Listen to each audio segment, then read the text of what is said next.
of the Panama Canal demonstrate the results of that leadership. China's ambitions extend well beyond Latin America, reaching toward our northern approaches in the Arctic, where Russia is also testing our defenses. In the past 2 years, we've seen Russian and Chinese bombers and warships operating jointly near Alaska. This is a significant demonstration of military cooperation between our two most capable adversaries right off our shores. Moreover, the growing missile capabilities of our adversaries make the President's Golden Dome initiative essential to defending the homeland. I look forward to hearing from General Guillot on his efforts to secure our borders and improve our homeland defense. I want to thank our witnesses for being here today. I look forward to your testimony. With that, I yield to my friend, the ranking member, for any opening statement he may have. Thank you, Mr. Chairman. I thank our witnesses for being here today to kick off our posture hearing season. I think the chairman laid out, the challenges and the connections between both Southcom and Northcom. It's one of the things we're most interested in hearing about is that overall fight against drug traffickers and human traffickers is going right now. What are the challenges? What are the plans going forward? And certainly down in Southcom, attention has shifted. Obviously, major war in the Middle East right now, but the boat strikes continue. The Venezuelan government is still an issue in terms of their stability, how they're contributing to the region. This committee could really use an update on what's going on with that. What's the plan going forward? And specifically, what results are we seeing in terms of the drug trafficking issue? Drugs are still a major problem in the U.S. The drug cartels are still a major problem. Where does that fight go? And then it connects, obviously, Southcom and Northcom with what's gone on in Mexico, assassination, the killing of the drug cartel leader, and then the violence that followed that.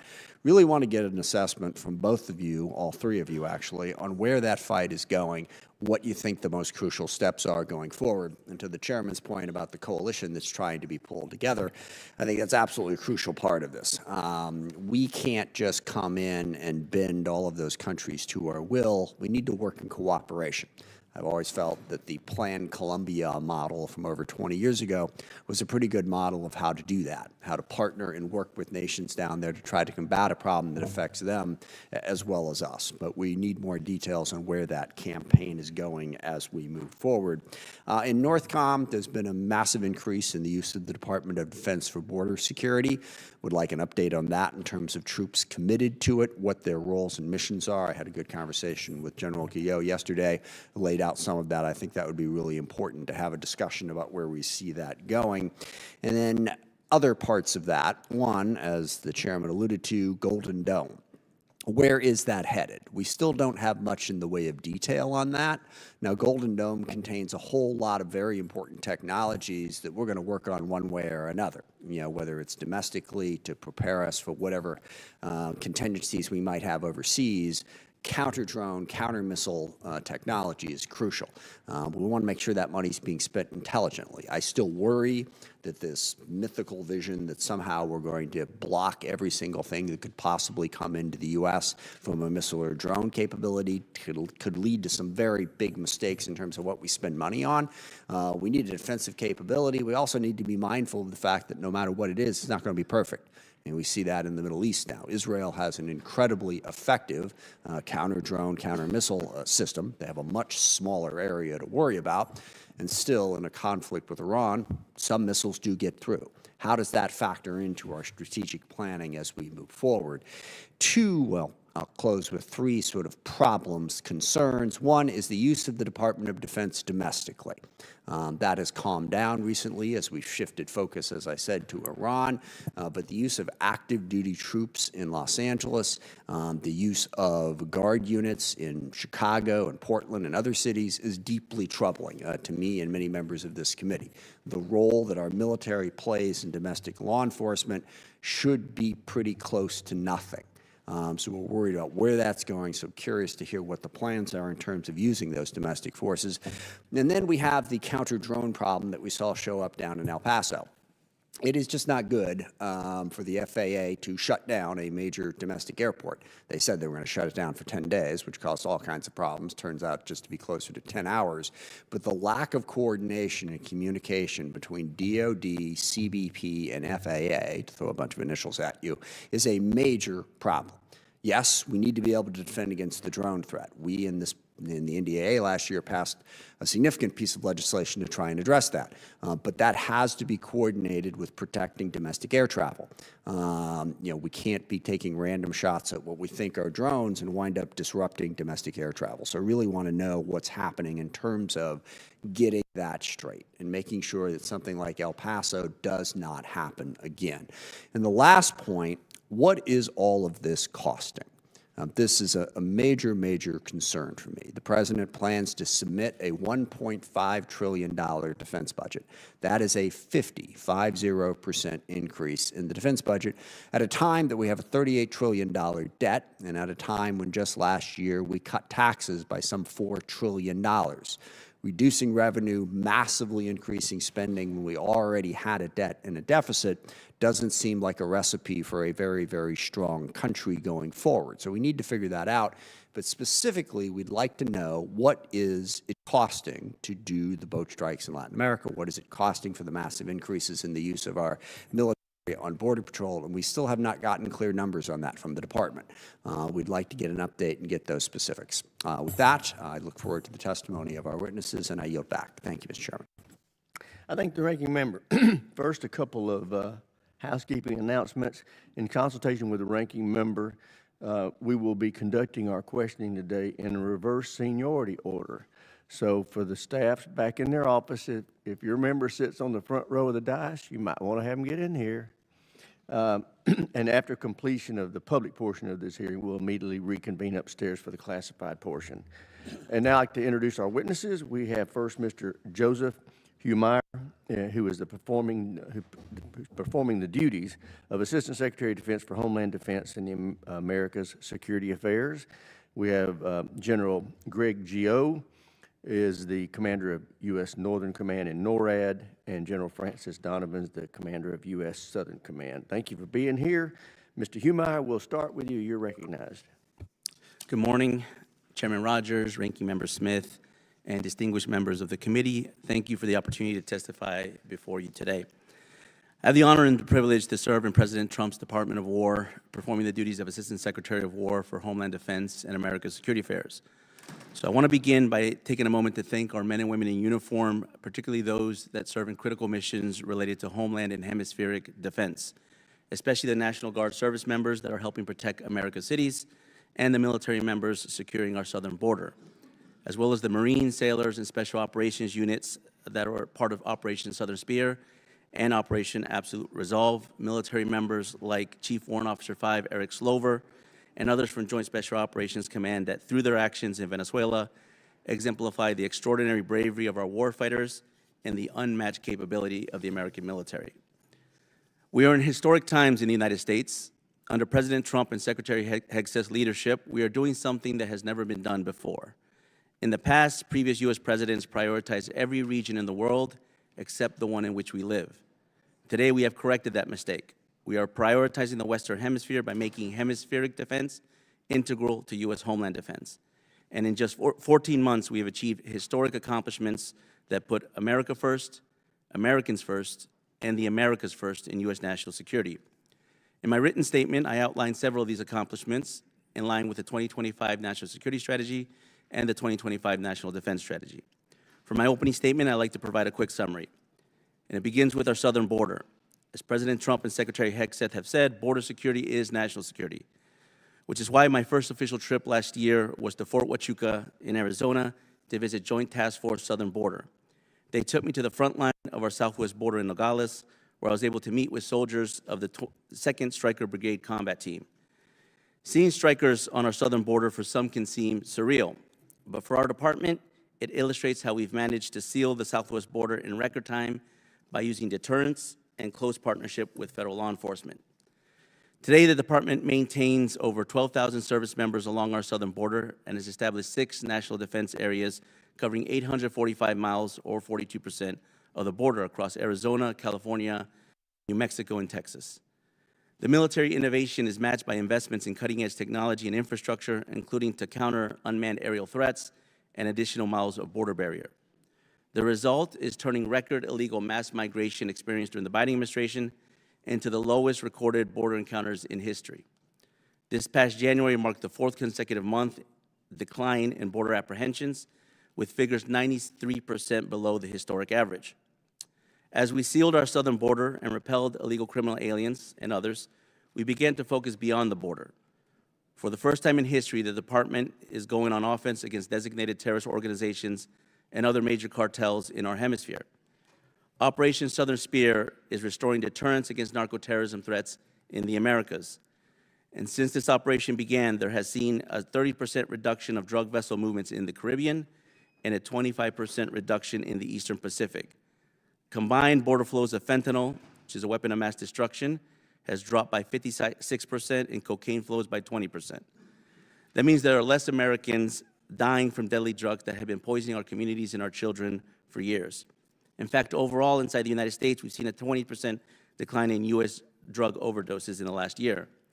The point is very simple. The point is Operation Southern Spear is saving American lives, and this is just the beginning. Earlier this month, as both the ranking member and the chairman have indicated, U.S. Southern Command hosted, along with Secretary Hegseth, ministers from 17 countries in Latin America and Caribbean to form the America's Counter-Cartel Coalition, a coalition aimed at rooting out narco-terrorism threats through partner-led, deterrence-focused operations. That same week, Ecuador became the first country to conduct joint land strikes in Latin America against cartel infrastructure, bringing collective hard power against cartels and increasing burden sharing. Happy to announce as well as Chile has now become the 18th member of that coalition since last week. Our plan is to continue to transition to partner-led deterrence-focused operations against narco-terrorist networks that threaten the U.S. homeland, while enhancing our posture to secure immediate security perimeter and key terrain. From Alaska to Greenland and the Arctic to the Gulf of America and the Panama Canal and surrounding countries, the department is implementing what the NSS has described as the Trump corollary to the Monroe Doctrine, both to defend America's immediate security perimeter and to deny adversaries access to key terrain across the Western Hemisphere. None of this would be possible without the unparalleled efforts of U.S. Northern Command and U.S. Southern Command. Both General Guillo and General Donovan have shown extraordinary leadership in adapting their commands to these priority missions.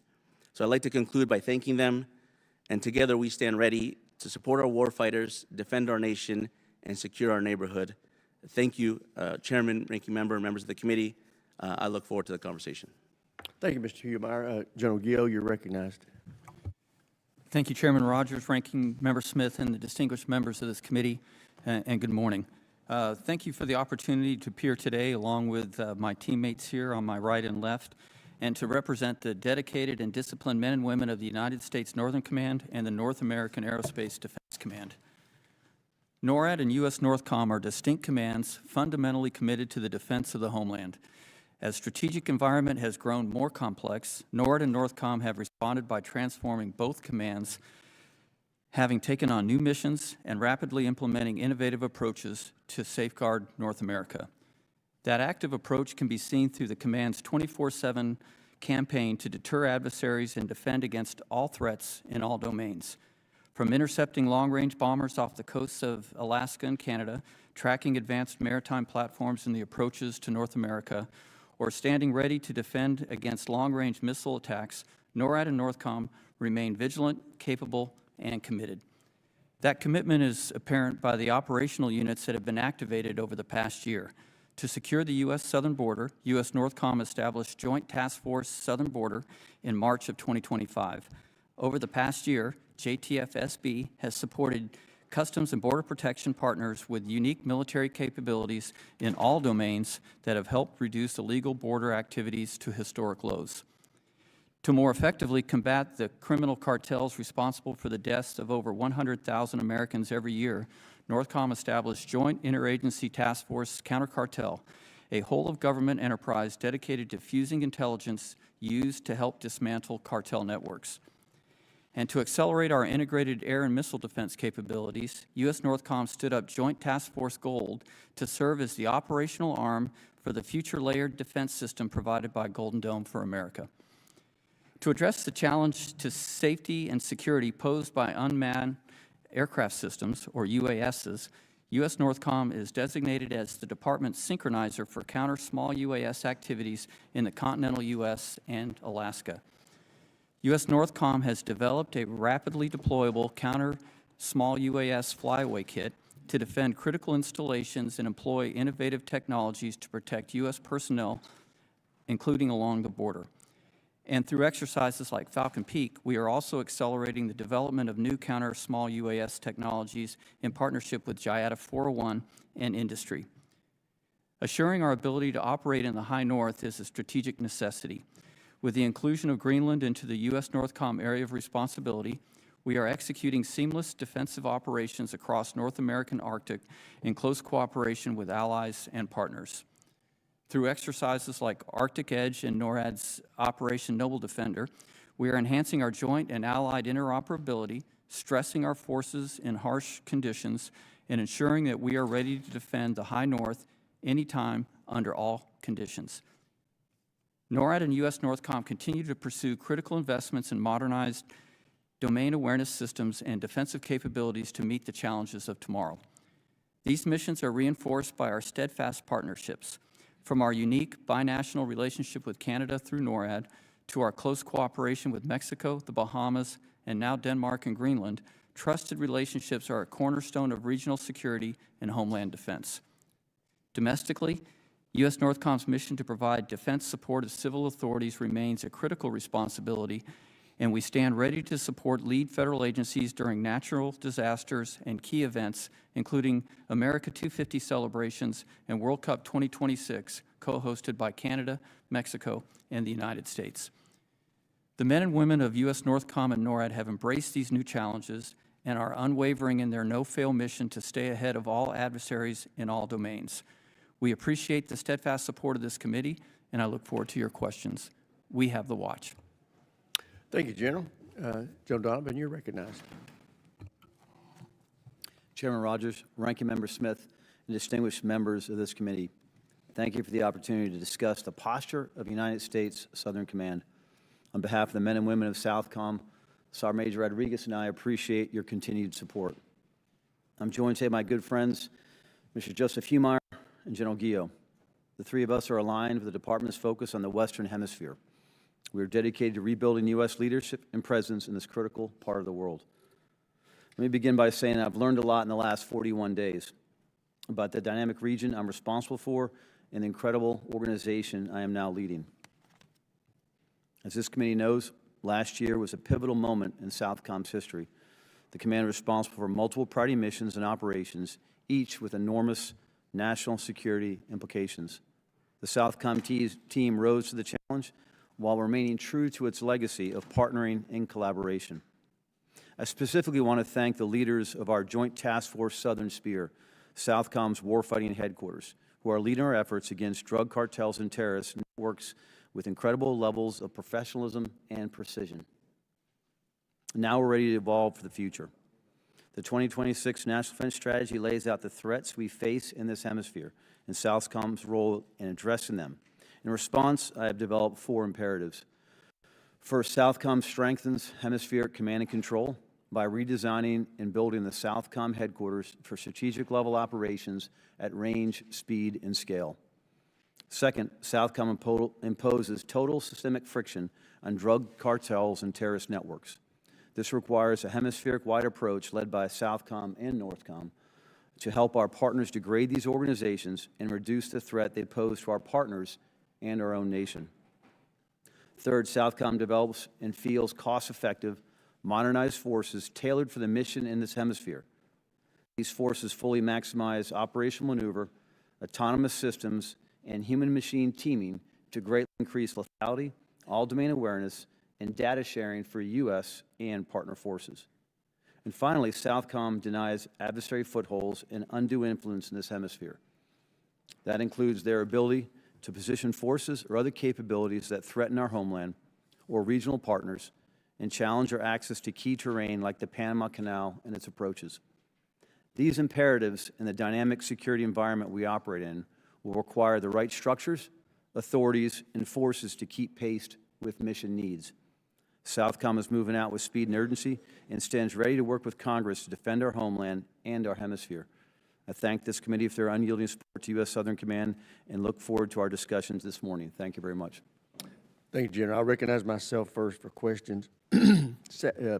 Many have heard me complain from up here that both AFRICOM and SOUTHCOM have historically been under-resourced and overlooked. And with President Trump, when it comes to Southern Command, that has changed. He has renewed the Department's strategic focus on your area of responsibility. Given this refocus, what is your strategy for SOUTHCOM and its way forward with regard to resourcing and capabilities? Chairman, thank you. As I look at, in the past 41 days, I look at the capability of the headquarters I just mentioned, that we have to build a headquarters to actually operate 24/7 across our region. We have, it's the foundation, I consider it a two-layered cake. The foundation, the base foundation of security cooperation is pretty solid, but I also found that we have some authorities and some really personnel increases we need to ensure that we can actually execute that key mission of partnering across the nation.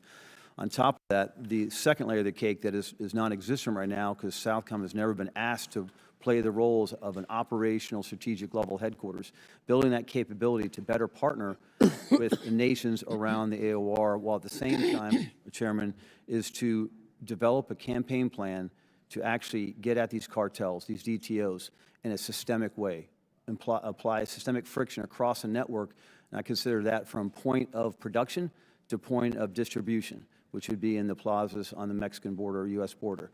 And that's the approach we have moving forward. When do you think that plan will be finalized? Right now, Mr. Chairman, we're going to build off of what is currently in place, Operation Southern Spear, and evolve that plan. We're in the planning process now. I've given the initial commander's guidance, and we expect in this next 30 days, we'll have the framework of that plan in place. Well, the department has engaged and thwarted the cartels seeking to traffic deadly drugs in the U.S. How have they adapted to that new approach by the United States, or have they? Chairman, I wouldn't provide exact percentages right now. In this time I've watched our forces engage both from partnership and security cooperation and capability building all the way to kinetic operations. My initial assessment is I believe the enemy is adapting, because enemies adapt to pressure. And with our goal of putting, again, friction across this entire network, we are seeing some changes, whether that's additional flows further to the west into the Pacific, or more air traffic, or more in shipping containers as far as illicit drugs moving north. I can't give you percentages, but we know the enemy is adapting to our actions. Are you adapting to those new Yes, Chairman. approaches? Mr. Humeyer, I'm very encouraged by the formation of this Americans Counter Cartel Coalition. But what specifically are we looking for from those partner countries? Is it intelligence sharing, partner-led operation? What are you looking for from those partners? And what are they looking for from us? Yeah, Chairman, I believe it's a little bit of all of the above. Fundamentally, I've been able to visit about 16 countries in the last year in the Western Hemisphere, the majority of that in Latin America and the Caribbean.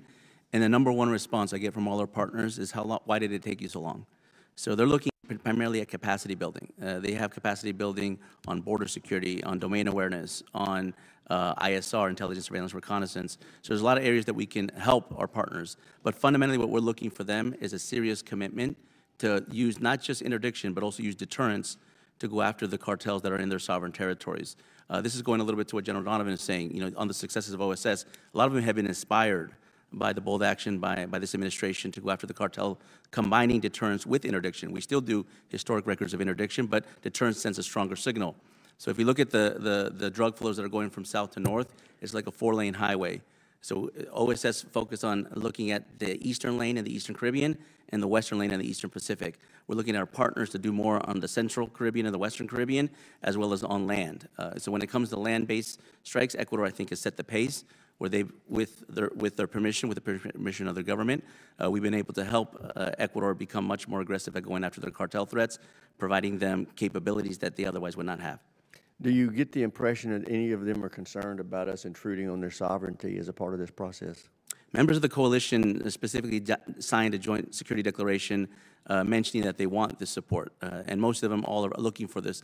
They have the threat of transnational organized crime is a threat that's permeated all countries in the Western Hemisphere for decades. So all of them have been looking to go after this. Some of them have limited capabilities. Some of them don't even really have a military, and they're looking to use the United States military to augment them. And that also includes non-kinetic effects on cyber, information operations, and others. Okay, my time's expired. Chair recognizes the ranking member.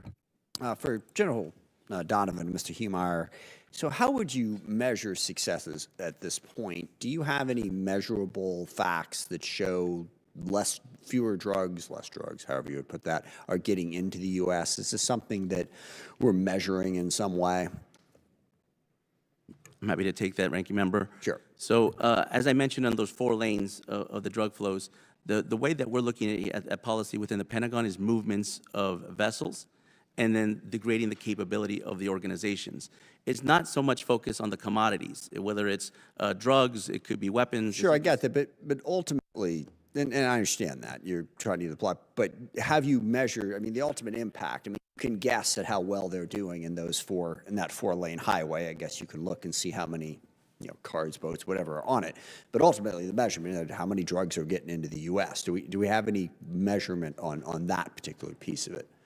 What we've measured, Ranking Member, is the decrease in the movements of the vessels. So there's been a 20% decrease in the Eastern Caribbean on the movement of those vessels. But that's a no in terms of the drugs actually getting into the U.S. I mean, and then look, I don't disagree necessarily with the effort to stop this. I think figuring out whether or not this is working, bottom line is, are drugs getting into the U.S. or aren't they? Well, we went 45 days, Ranking Member, without having a vessel move through the Eastern Caribbean. I think when you don't have any movement, there's likely not going to be any type of drugs or any other commodities. Sure, unless there's 4, like you just said, there's 4 lanes on that highway. So not necessarily is my point. I mean, true measure of this would be, which 4 lanes. The true measure is how many drugs are getting into the U.S. So I think we need to, and you obviously, work with domestic agencies that have more oversight on that than you do. That's the measure of whether or not you're hitting that 4-lane highway in the right way, isn't it? Correct, but it's also the measurement of how many drug overdoses deaths we have inside the United States, and that obviously goes beyond to the interagency. But we have seen record drops. That's an answer. Now, it's not necessarily a controlling answer because there's a lot of different things that can contribute to overdose deaths, but that's what we're sort of looking for. And if you're really going to measure this, that's where you need to focus. And that's the next portion of the question is, so you're doing the boat strikes primarily in international waters, Caribbean, Pacific. Is there a feeling that you're going to be moving to a lot more terrestrial strikes? Sorry, land strikes, however one would put that. Yes, Ranking Member. So the purpose of the coalition is to look at where our partners are looking at the primary threats that are facing narcoterrorism. In many cases, it is on land. It is inside and many times on their borders. But those efforts are doing in partnership with these host nation governments and with their permission.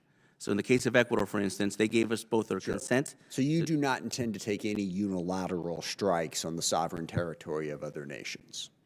Ranking Member, I reserve the right in the decision space of the White House and the President to make those decisions. I know at the Department of War. Is that part of the plan at the moment? In the Department of War, we are prepared to give all options to the President, but what we're focused on. That's not an answer to the question. So is it part of, it's not, I think you're saying it's not part of the plan at the moment, but it might be. Currently, we are focused on partner-led deterrence-focused operations through this coalition. And how many strikes are being made on land against the cartels and the narcotics groups right now, either in coordination or by one of these 17 partner nations? So I don't have an exact number. I know Ecuador carried out a recent strike in the last couple weeks, and I know they're beginning an operation that began yesterday, or 2 days ago now, that's going to carry out for 15 days inside their country, but I don't have a specific on the number of strikes. Is there any particular endpoint that you see to U.S. kinetic action in this regard? Because as you point out, we've been battling cartels for a long time. This seems like a forever conflict, is it not? I mean, what would be the level of achievement that would be necessary for you to say, okay, we can stop kinetic action? So the center of gravity of the cartel threat or narco-terrorist threat has always been border security. We kind of showed that with sealing our U.S. southwest border in the reduction of movements, both of drugs, but also of all kinds of illicit activity. Sure, and that's good, but the boat strikes are continuing. No, even though correct. that's But what I'm saying, Ranking Member, is that the extension of having border security throughout the hemisphere is a big focus, and as we be able to advance on countries Understood. securing their border. I got one more thing I got to get in here before I run out of time. So just quickly, there is no particular endpoint to this campaign, and that's something we're going to want to talk about. The second thing, and I'm sorry I took too long on that to not point out, domestically, General Guillot, figuring out how to coordinate properly, as I said in my opening statements with the FAA, we can't be shutting down airports. So if you could just quick comment on what you're doing to get better coordination. I'm out of time, but. Yes, Ranking Member, we are coordinating very closely with the FAA on the use of all of our counter-UAS systems, and we've established very solid coordination methods between those who fly UAVs. We will want to see the details on that. Absolutely, sir. And with that, I yield back. Thank you, Mr. Chairman. Thank the gentleman. Chair now recognizes the gentleman from Arizona, Mr. Amadei. Thank you, Mr. Chairman. For the first time in recent memory, we have a president who understands our national security starts with securing America's borders and defending our own backyard. It made zero sense to be waging endless wars on the other side of the globe while the narco-terrorists and the cartels push their poison freely into our country. In just 1 year, we lost more Americans to fentanyl than during the entire Vietnam, Iraq, and Afghanistan wars combined. Nothing is more important than having control of our borders and making sure our neighbors aren't bringing hostile foreign influence to our doorstep. Now, Arizona is leading the America First fight on the border. We're home to the Joint Task Force Southern Border Headquarters at Fort Huachuca. The Department of War's Joint Interagency Task Force is taking on the cartels out of Tucson, and our 162nd Fighter Wing pilots deliver 24/7 air dominance across the Southwest. And now, on behalf of Arizona, thank you all for helping secure our borders and making sure America is safe again. Now, General Guillot, I understand with how is Northcom harnessing Arizona's cutting-edge autonomous sensors and AI-driven surveillance at our southern border to give our warfighters the edge they need? Congressman, first I'd like to acknowledge the great contributions of Arizona, and not because I'm an Arizonan, but as you mentioned, the 162nd, I've flown with them a couple times, outstanding air defense of the United States, and all the other units, JIADF, counter cartel, and the work that they're doing to fuse intelligence that can counter the cartels, and then JTF Southern Border running the full 1,954 miles of the border in the SEAL part of the seal and repel order that we have. As for the autonomous sensors, I'm a very, very strong proponent of those.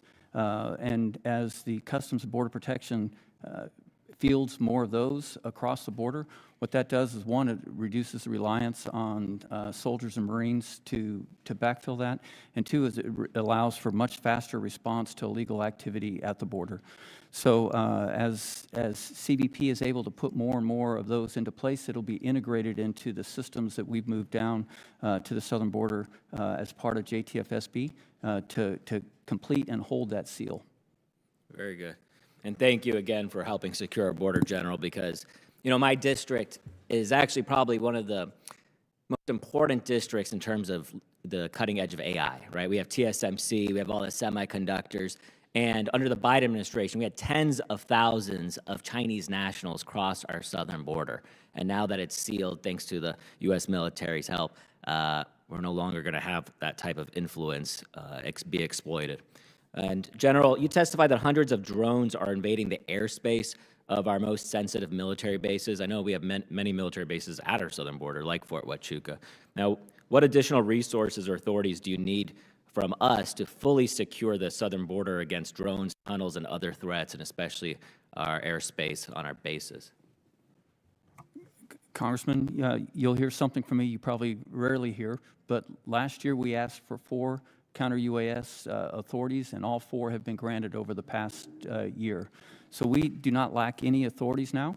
We just need to work with industry to field the systems at all of the bases, such as at Davis-Monthan, to ensure that all of the bases have the systems they need to counter the drones. And we've worked very closely with Davis-Monthan. In fact, did a validation exercise over this past year on how Northcom can come in with a flyaway kit on a moment's notice to help them seal. And this was in an exercise, but we stand ready to do that at any time.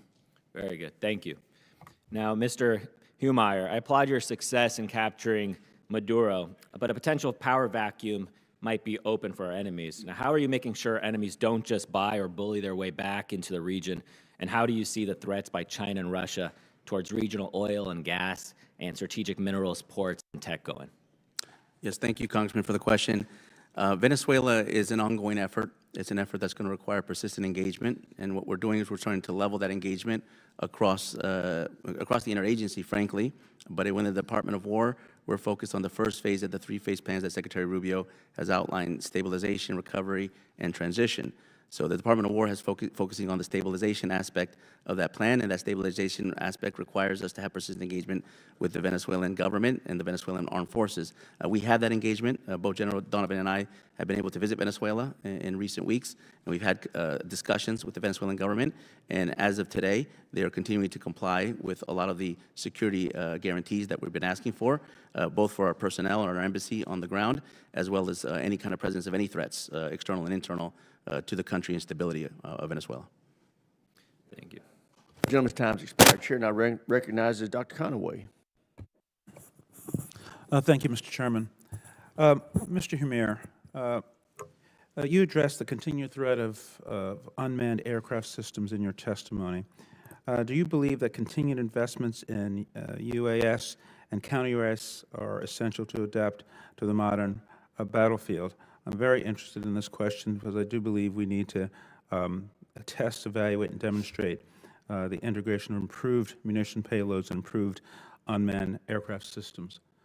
Absolutely, Congressman. I strongly believe that counter-UAS is going to be not just the next frontier, it's the current frontier of the battlefield. We're seeing that as far afield as in places like Ukraine and the Middle East, but obviously we're also seeing that on our southern border, as General Guillot has attested to. And I could say that in the Pentagon, at the policy office, we've been able to streamline the coordination process on counter-UAS authorities, statutory authorities from 130I, to reduce that time frame for 80%. We have more to go, but we want to make it fast so that the battlefield commanders have all the authorities they need to engage the threat. Thank you. And sticking with you, Mr. Humeyer, recent events and actions of the administration are of great concern. In particular, I'm extremely worried about the cost of numerous military operations that the President has directed across multiple theaters. I'm concerned, of course, about the human cost. The most recent military operation in the Middle East has led to the tragic loss of 13 service members in that theater. These operations have also have a significant cost in dollars to taxpayers, and in terms of the explicitly states that we need to be clear-eyed about the threats we faced as well as resources available to confront them. But in order to do so, this committee needs to know the total costs of these operations. So, what is the total cost of these operations, specifically the Operation Southern Spear and Absolute Resolve, in dollars and in wear and tear on our equipment? Congressman, I'm happy to take questions regarding costs back to the Office of the Comptroller to get you specific answers on the financial costs. Operation Southern Spear is ongoing, so that the costs are going to continue to develop as we engage in that. But one of the purposes of the America's Counter-Cartel Coalition is to share that burden with our partners that are collectively have a responsibility for hemispheric defense. So I'm happy to take that question back to the Comptroller. And one point, Mr. Congressman, I can't speak to other conflicts in other places, but I can speak to the commitment that this administration has to making sure that Western Hemisphere and Homeland Defense are a top priority mission. I think that's evidenced by the fact that even during the conflict in the Middle East, both President Trump and Secretary Hexet were present in Florida for our coalition in the SHIELD Summit of the Americas. And so right now you're unable to give us any cost to date on these operations? No, I could take it back and talk to the Comptroller. Moving on. In January, after Operation Absolute Resolve, the President Trump stated that he would run, or the United States rather, well, he would run Venezuela. And now yesterday, President Trump stated in reference to the current situation in Cuba, and I quote him, "I think I can do anything I want with it," pertaining to Cuba. Mr. Humeyer, I assume you've read the National Defense Strategy. Correct. Here's a quote from Secretary Hexet's introduction to regarding the National Defense Strategy. No longer will the department be distracted by interventionalism, endless wars, regime change, and nation building. Given that statement and your understanding of the National Defense Strategy, I assume you remember reading this line. I would have to say that the President of the United States seems to think that he can do what he wants, not with one, but two, or maybe more countries that fall directly under the very definition of regime change and intervention. In fact, it seems that this administration is, that used to be America First, it now seems we're rapidly engaging in conflicts around the world with little or no strategy. Can you comment on that? Congressman, the fundamental pillar of both the NDS LOE-1, which is Homeland and Hemispheric Defense, is centered around providing collective security around the United States security perimeter. This is very far different from any other endless wars or forever wars that happen in the Middle East or any other theater that's far away from home. There's a responsibility that I think I'd say the top responsibility that the American president has is to protect the homeland and to protect American citizens. That begins not just at the border, but it begins around the borders. And so But the president said, I'm sorry, but we're at war with these drug cartels. I mean, he's used this term, and that it's a threat to the homeland. And of course, the issue with drugs has been going on for decades. And so it sounds to me like that represents an endless engagement and according to his own definition, sort of an endless war in dealing with the situation in South America and these threats, as the president has defined them. The gentleman's time has expired. Chair now recognizes the Thank you, gentleman Mr. from Chairman. Kansas, Mr. Schmidt. Thank you, Mr. Chairman. I want to thank our witnesses for being here today. We're grateful for the opportunity to engage with you. I'd like to have a conversation with General Guillot on some homeland security matters. And we love and are grateful for all of our fighting men and women around the world. We love them all, but perhaps we are particularly grateful to you and those under your command for keeping our homeland safe. It is perhaps the most fundamental mission that our military has. Our mission here is to make sure you have all of the tools that you need in order to accomplish that mission without fail each and every time.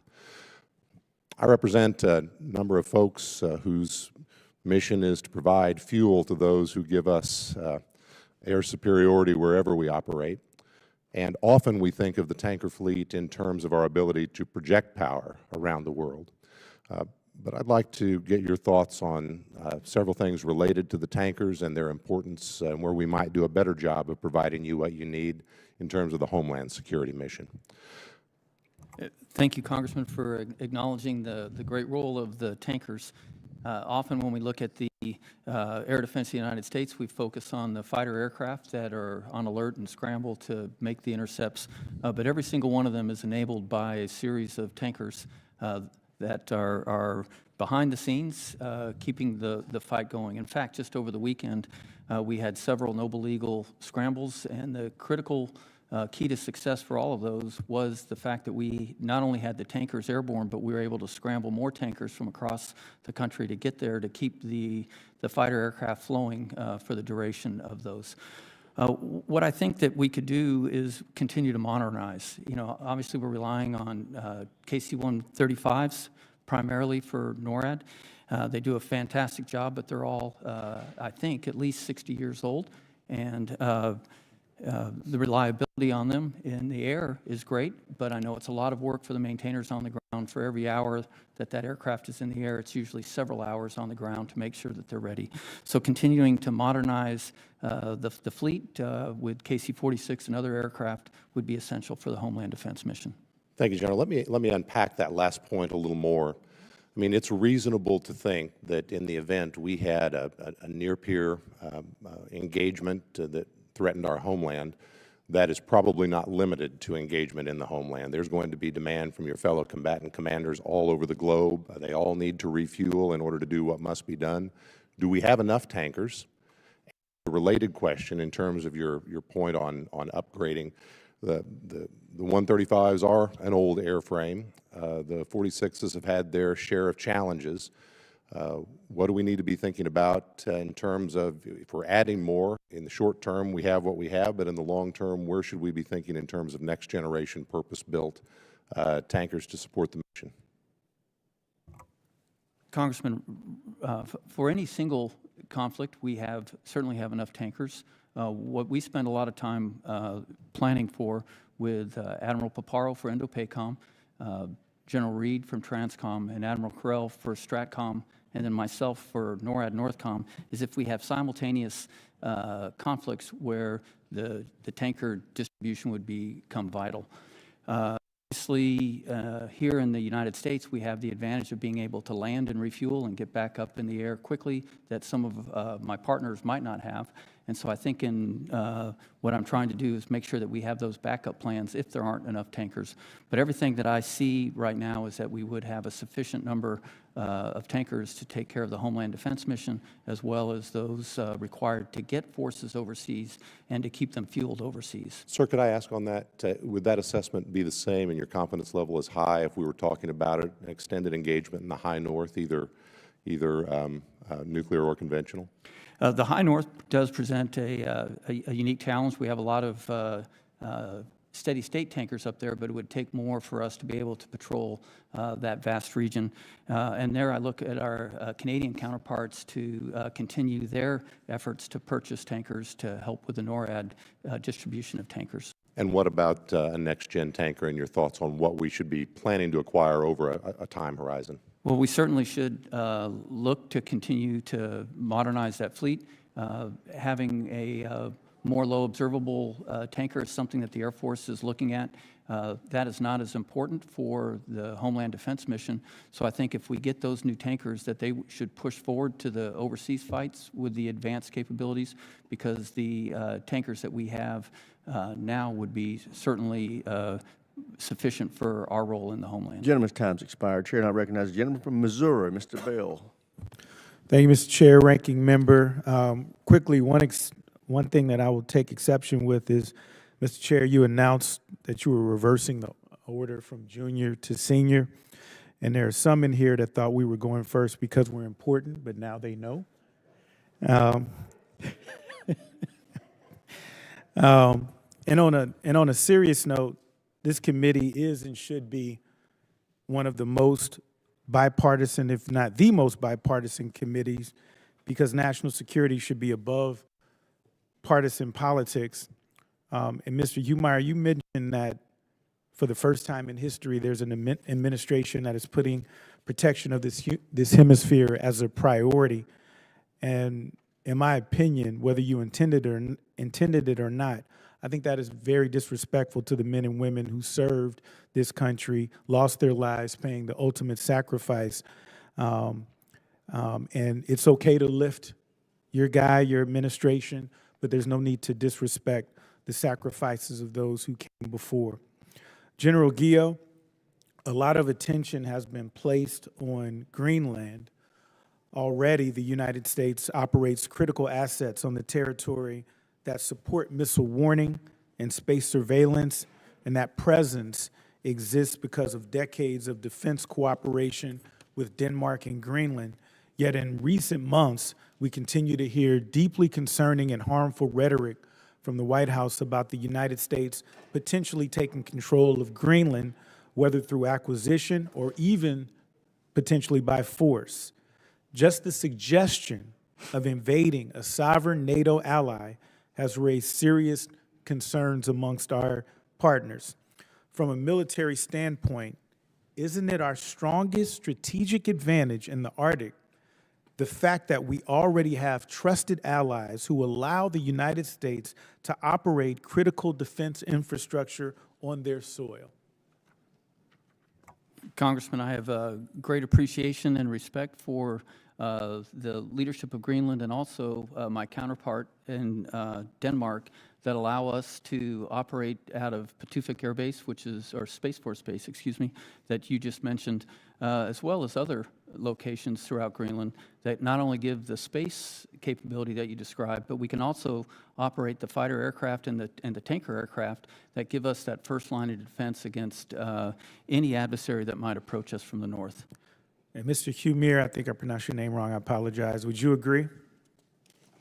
Yes, I agree, Mr. Congressman. And just to say, I don't have a lot of time, so sure, I'm gonna keep. Mr. Congressman, just to say the point on Greenland, just the fact that we have the 1951 treaty has allowed us to give, through partnership with Denmark, capabilities to enhance and refurbish not just the Pituffik Space Base, but other locations that we used to have during World War II to harden that security. But those strategies are those partnerships are one of our greatest strategic assets, if you will. Correct, Congressman. And my understanding is that those And conversations let me are still turn. I'm ongoing. going to reclaim my time. Let me turn to another critical partner that this administration has repeatedly treated with hostility. The United States and Canada share one of the most integrated military partnerships in the world through NORAD, where two sovereign nations jointly defend the skies of North America. General Guillot, would you agree that the U.S.-Canada partnership is the cornerstone of continental defense, and that maintaining that level of trust and coordination is essential as we modernize NORAD to address threats like cruise missiles, hypersonics, and unmanned systems? Congressman, the relationship in the binational command has been the only one in the world since 1958 where, and in this case, U.S. and Canadian military members work side by side. The mill-to-mill relationship is outstanding, and as you mentioned, we have some very challenging threats to address, and the NORAD modernization program, which is both a U.S. and a Canadian program, are instrumental to making sure that we stay ahead of the adversary. And Mr. Humir, would you agree? I do agree. I think we've gotten historic increased commitments from Canada at the Hague Summit for 5% of GDP on national defense, as well as 3.5% on core defense. And our department has been working very closely with the Canadian counterparts to review at the technical level where those defense dollars are being spent. And Mr. Congressman, I'll just say to the broader question, and I appreciate that you saying that national security is a bipartisan issue. Absolutely, I agree 100%. Also being one of those individuals that have served in uniform for 8 years, I think that a lot of the issues that we're dealing with transcend politics. But I will say that having Gentleman's that Latin time's America- expired. Chair now recognizes the gentleman from Virginia, Mr. McGuire. Thank you, Mr. Chairman. And thank you to our witnesses for being here. Thank you for your service. You know, we have the best military in the world, and the whole world has been watching I've had former veterans I served with tell me they're just proud to be Americans, watching the professionalism with Operation Midnight Hammer, Operation Absolute Resolve, and Operation Epic Fury. Most of my time in the SEAL teams was in Southcom. So I guess, General Donovan, I just got a message from some of those war fighters, and they had a message for you, for the cartels. And they said, give no rest for the cartels. Let's wear them out. No safe spaces. I'm sure you can concur with that. This question is for Mr. Humire. We talked earlier about Nogales Pass. I went to go visit. When I was there, I talked to the 10th Mountain Division General in charge of our security. I talked with Tom Homan and everyone else. And we talked about counter-U.S. policy. And I understand that we, in the last NDA, gave 4 permissions. One of the things we identified was a 2020 DOJ advisory. And we made a recommendation to this committee and entered into the record that advisory and an oversight committee that they rewrite it. And President Trump put out an executive order giving the DOJ 30 days to rewrite that. Do you know the status of that right now?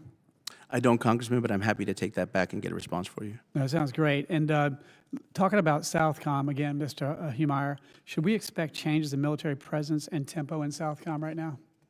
But I would defer to General Donovan on that, but I would say that we are looking to engage Southcom, and this is in reference to my previous response, in ways that we haven't. That theater has been neglected for many years. I've looked at Latin America for 20 years, and the level of engagement that we have today, and this is by testament to the partners, is unprecedented in recent history. I'm so glad President Trump puts a priority on protecting the homeland, and with the help of the military, we've secured our border in just a matter of weeks. Border crossings are down to pretty much 0. And of course, we are working, you guys are working really hard to secure and stop the cartels. General Donovan, given everything happening in the Middle East and the demands being placed on joint forces elsewhere, are you confident you will have the forces you need to successfully execute the theater campaign plan? Congressman, thank you. Right now, I believe we have the forces we need for the current Operation Southern Spear. As I mentioned in the opening comments, we're going to look at creating the right force structure tailored for the mission sets And with your background, I think you'd be aware of what I'm thinking about, Congressman. Those light expeditionary forces that can maneuver very quickly through the operational space, specifically in the maritime domain, where the sea is maneuver space and the SOUTHCOM is a maritime domain. So the right mix of land, air, and maritime surface assets to maneuver around that space and inject with partner operations throughout the region is where we're going to find our success. Yeah, General Donovan, I talked to the Commandant of the Marine Corps, and he said, I think 4 times, amphibious ships. And I think you would concur to the benefit of that. I think you just alluded to that.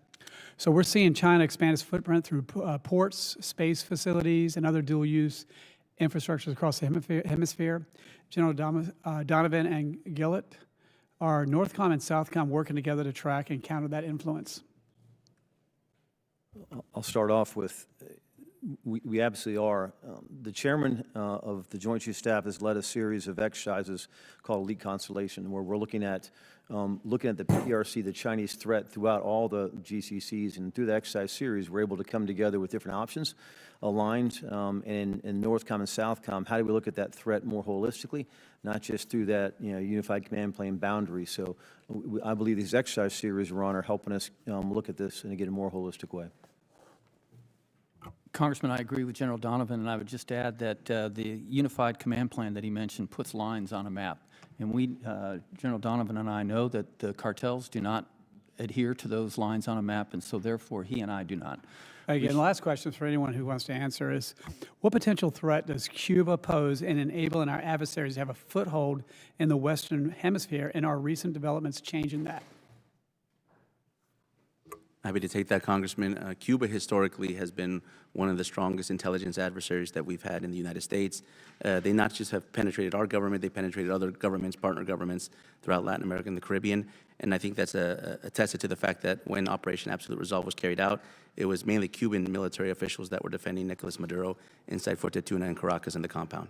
What you gentlemen are doing is very important. We're very supportive, and we'd like to know how we, especially as we work on the next NDAA, what can we do to help you better do your job to keep the homeland and American citizens and military personnel safe at home and abroad?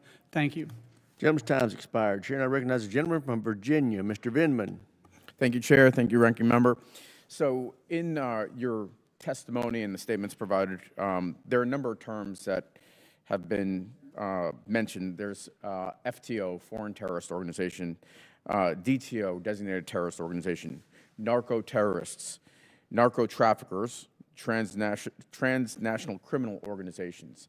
And so this is complicated even for somebody like myself that spent 25 years in the Army and a JAG Corps advisor. What criteria does SOUTHCOM use to determine when a criminal organization or vessel qualifies as a terrorist rather than a law enforcement target? And how do you ensure that this expanding definition does not blur the lines between military operations and traditional counter-narcotics policing?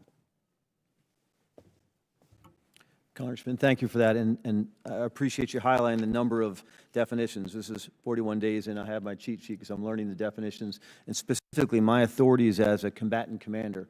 I can designate OTOs, and we have designated a number of the other terrorist organizations inside the SOUTHCOM area of responsibility. And once they're designated as OTOs, I have the ability to use what we call the CT, the Counterterrorism Exord, to apply different authorities and different capabilities against those threats. So that's where it starts for me as a combatant commander, is OTOs. So you have the authority to designate terrorist organizations has been delegated down to you from the SecDef? Per our current Exord delegated by the chairman of the Joint Chiefs Staff, the CT Exord, I go through a process, and the process includes submitting that request up for approval all the way to the Sec War and above, and then back down if I choose to designate them OTOs. Okay, gotcha. Please proceed. So at the same time, the term DTOs, identified by the President of the United States, is a term we're using now against cartels. Non-state armed groups are now designated as DTOs. Their actions constitute an armed attack against the United States, and the U.S. is in a non-international armed conflict with these DTOs. Any action we take, whether that's enhanced counter-narcotics or a maritime strike, are tied to the DTO definition. And is that tied to their activity? Like, are they directly participating in hostilities or just on their status? We base that on the actual definition of a terrorist organization, and we have, it's those armed groups that are impacting a threat to U.S. personnel, a threat to our So partners. that's hostile act, hostile intent. That's status-based targeting. Is this status-based targeting, or is this, sorry, that's action-based targeting. Is this status-based targeting or action-based targeting? Congressman, I want to make sure I understand the question, because in the targeting process that we execute right now under the law of armed conflict, we have a certain criteria we go through for the actual targeting process itself. Is that the question, Congressman? Yeah. Let me, because I'm running out of time here. Do you have lawyers that are advising throughout the targeting process, correct? Absolutely, Congressman. So, and this is from Mr. Humar's testimony, there are 45 total kinetic attacks, killing 157 members, and 47 narco-trafficking vessels. How many survivors in those strikes? Congressman, so just to clarify, on the designated terrorist organizations, that's The illegal. boat strikes, how many survivors out of the... I defer the operational aspects to the Southcom, but just if you want me to clarify a little bit, designated terrorist. No, I just want to know the number. Any sense? Congressman, I'm tracking the numbers you've offered, and what I'm focused on ever since I took command 41 days ago, then I would have to get back to you in the number of survivors, Congressman. I don't have it in front of me. Two is my understanding. And so my question is this. We heard Secretary of Defense this weekend talk about no quarter, no survivors. Has an order been issued to you on no quarter, no survivors? General Donovan? Congressman, that is, no. No. And would you consider such an order lawful? Congressman, I'm personally responsible for upholding the core principles of necessity, distinction, proportionality, and humanity, and that's part of my General targeting Donovan, process. I mean, this is a sort of like basic question. Is a no quarter, no mercy order lawful or unlawful? Congressman, I would not follow unlawful order. Okay. Well, that's an unlawful order. Gentleman's time's expired, Chair, and I recognize the gentleman from Texas, Mr. Gooden. Thank you. Gentlemen, I appreciate you all being here. Thank you. General Gillett, what is the feasibility of deploying space-based interceptors, and what operational advantages and risks are associated with deploying space-based interceptors as part of the Golden Dome? Congressman, I would have to defer part of that to General Gutlein, who is actually developing the architecture for Golden Dome. As I understand it, it is feasible, and we're well on the way to developing those. The advantage, though, would be it allows us to shoot down threatening ICBMs at a different phase of flight than the mid-course system that we rely on today. And so what Golden Dome will have is it'll have a space base to get it earlier, mid-course in the middle, and then an underlayer to get it in more of the terminal phase to give us more opportunities to catch any ICBM that would be threatening North America. Thank you. I appreciate that. And General Donovan, I've got just two quick questions for you. The Chinese Communist Party has invested in ports, including a $1.3 billion investment in Peru, as well as cyber infrastructure and space facilities across Latin America.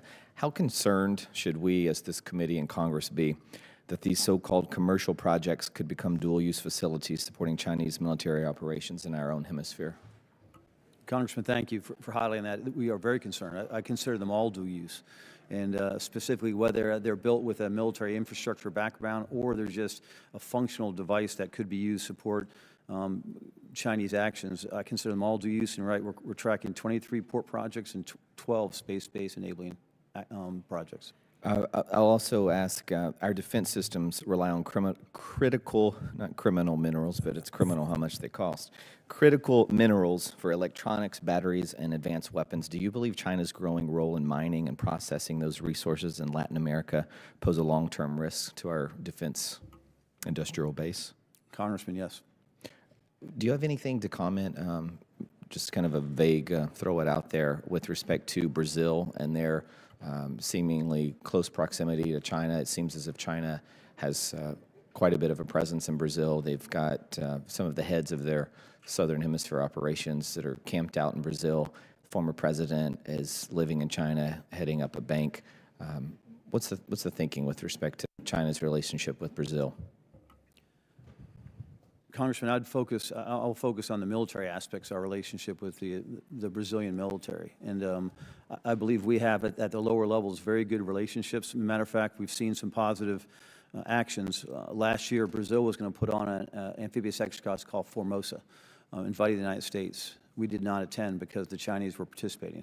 And so this year planned, the Chinese are not participating and we are attending. So there's movement there that those relationships, and a lot of those relationships to Chinese military are built over years, generational, years of relationship with military leaders. And so we believe that's our path forward. And I would defer anything else as far as the overall strategic or diplomatic approaches to the Secretary. Well, that's promising. I hope the progress continues, and thank you all for your service to the country. We appreciate you very much. Yield back. Gentleman yields back, Chair, and I recognize the gentleman from California, Mr. Whiteside. Thank you, Mr. Chairman. Thank you all for being here today. It's good to see you, General Gio. I want to start by recognizing the extraordinary bravery and professionalism of our armed services, servicing both in the Middle East and around the world. And I join with all of those on the committee who are mourning the families of those who have been lost in the conflict in the Middle East. Mr. Humir, 2 weeks ago I asked the Undersecretary of Defense for Policy, who I believe is your boss, Correct. whether the department had forecast how high gas prices could get during the Iran conflict. He said he didn't know, but he said he'd check back. We haven't heard anything. Have you done any analysis? Are you aware of anyone in the department who has looked at how high gas prices could get? I have not, Congressman, but I'm happy to take that question back to Undersecretary Colby. Okay. We heard that 2 weeks ago, and we haven't heard anything. And the American public, I think, rightfully needs to know how high gas prices are going to get during this conflict. So I hope you can get back to us soon. Can you commit to a date by which you can get back to us? No, Congressman, because this is the first time I'm hearing about it, so I'm happy to take that back and get back to your office. Recently, the department labeled a leading provider of artificial intelligence tools, tools which have been used in the administration's own high-profile military deployments, a supply chain risk in large part simply because they did not commit to making the tool capable of mass surveillance of Americans. Mr. Humir, is mass surveillance of law-abiding Americans a capability that you have identified as necessary for ensuring the security of Americans? No, it's not. Is the Department of Defense currently targeting American communications in bulk, whether through the Defense Intelligence Agency or otherwise? Not that I'm aware of. You would be aware of it. I imagine so, but I'm not aware of any program of that nature. Are you aware of recent reports that a DOJ employee allegedly made off with millions of American Social Security records in a USB key? No. The databases called Numident and the Master Death File include records for more than 500 million living and dead Americans, including Social Security numbers, places and dates of birth, citizenship, race and ethnicity, and parents' names. Does the Department of Defense think it helps U.S. national security to seek to destroy the American company that is now the leading U.S. provider for enterprise AI and AI-guided coding? Congressman, this is the first time I'm hearing about this issue. I'll consult with the team. This is the first time I've been brought to my attention, so I lack the specifics on this specific case. Okay. General Gio or General Donovan, do you work with the National Counterterrorism Center in your work? Yes, sir. We do at Northcom. You're aware that the NCTC is the primary organization in the U.S. government for analyzing and integrating all intelligence possessed or acquired by the government pertaining to terrorism? Yes, sir. You're aware that unlike many other intelligence agencies, the NCTC has the unique authority to draw upon and analyze intelligence collected both inside and outside the United States? I was not aware of the latter point. Are you aware that the director of the NCTC, who would have access to basically all data related to terrorist or other threats to the United States, just resigned, saying that Iran posed no imminent threat to our nation? Congressman, I was not aware that he resigned. Just have a couple minutes left. After the administration mobilized 4,000 National Guard troops and 700 Marines to Los Angeles, I joined my LA delegation, HASC colleagues, in demanding full transparency from Secretary of Defense Hegseth on the constitutionality and execution of the deployment.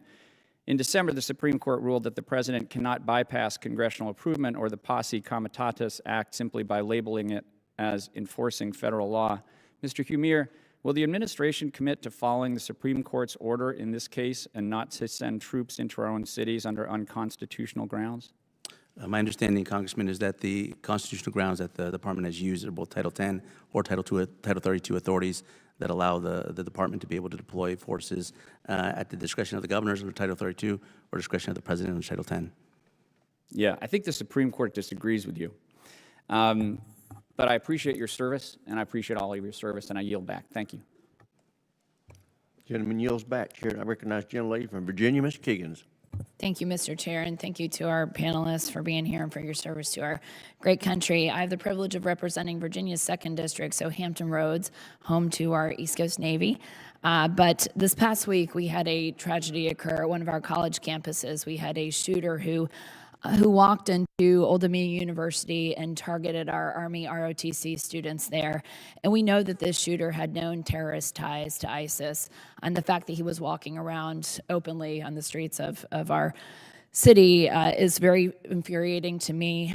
Part of the problem is state law. We have in Virginia that colleges and universities cannot vet criminal histories of people who are admitted to their campuses. But the reason I bring this up is because I'm worried about the terrorist cells that are in this country. We saw 14 million people walk across that southern border during the last administration. We know that there are people in this country that want to do our country harm, and that was on full display in Virginia this past week. So I'd like to hear from you. I know we've talked a lot about drug trafficking and cartel activity and how that activity has changed, with the change of administration here in Washington. So what about terrorist activity? Do you feel like that has that gotten any better or worse? Are we charting that as well? Because I still have those same concerns that not only are they here, but they continue to be in places to the north and to Central and South America as well. So if I could hear from General Guillot and then General Donovan. Congresswoman, I share your concern. One of the important roles I think that I have as the Northcom commander is to ensure that there is not a seam between Homeland Defense and Homeland Security that could be exploited by an adversary. Therefore, that in cooperation with the intel agencies, federal law enforcement, and also Special Operations Command, SOCOM, we host a CT summit every year where we look at that seam to make sure that anything that the law enforcement community knows, the military knows, and anything that primarily CENTCOM and SOCOM know from overseas on operations that could come into the homeland is known by all of us. The result of that last summit that both Admiral Bradley and I co-hosted was that the homegrown terrorist is probably our biggest threat because there are so few indicators of those individuals until they actually take action. On those that are actually directed by another terrorist agency, we usually see that, for instance, an ISIS or an Al-Qaeda directed, but the homegrown, we don't. And so we work very closely with FBI and others to try to find any indications that we can of that. And again, to close, I share your concern because I think that is our biggest threat. Great, thank you. Congresswoman, thank you. I believe the Southcom role is to be that forward area defense for the United States of America. So we participate in the same types of forums that General Guillot mentioned. We submit on conjunction with U.S. Special Operations Command a CT risk assessment where we look at that global risk and then where does that global risk reside? Those entities reside in South America, Central America, the Caribbean, to ensure that we're part of that same discussion, and when capable and with the right authorities, we can act on those threats before they actually make it into the homeland. So very much linked through U.S. Special Operations Command. Thank you. Well, thank you for paying close attention to that issue. In addition to the constant, increase of terrorist threats and to the north and to the south, we know that China continues to make inroads, and we saw their Belt and Roads Initiative that's really spread to Central and South America, especially. And it was interesting. We visited New Zealand last year, and listening to them talk about that, where China goes in and tries to make these improvements in the communities, but they turn out to be, cheap improvements, and they are not well respected. Kind of at the end of the work that they're doing. So I'm just curious if the progress that the Chinese have made, especially Central and South America, where we heard they're trying to come into those communities. Are those communities welcoming, or are they a little more suspicious now of that kind of Chinese, integration into their space? Congresswoman, thank you for highlighting that. As mentioned in the opening statement, very concerned about their Chinese ability to get in and create infrastructure projects that are clearly dual use. We mentioned we have 23 port projects we're watching right now, and 12 space sites. We call them space enabling capabilities that are on the, especially in the southern cone, the southern portion of South America. I think you hit the nail on the head, Congresswoman, that often, as we've seen in places I've served in before, especially in Djibouti, I've watched the Chinese influence in Djibouti, and then you see 10 years later that they're very, it's Gentlelady's time's expired. Chair, and I recognize the gentlelady from Virginia, Ms. Elfreth. Thank you, Mr. Chair. Very proud to represent Maryland, but always proud to follow my colleague from Virginia. It's okay. We have very similar interests. Very similar interests. Thank you. Thank you to our gentleman for being here. I'm going to take us back a couple years to 2019 when three U.S. Navy sailors were killed in a terrorist attack at Naval Station Pensacola by a Saudi trainee. One of them, Navy officer Joshua Watson, just 23, was a recent graduate of the United States Naval Academy that I proudly represent.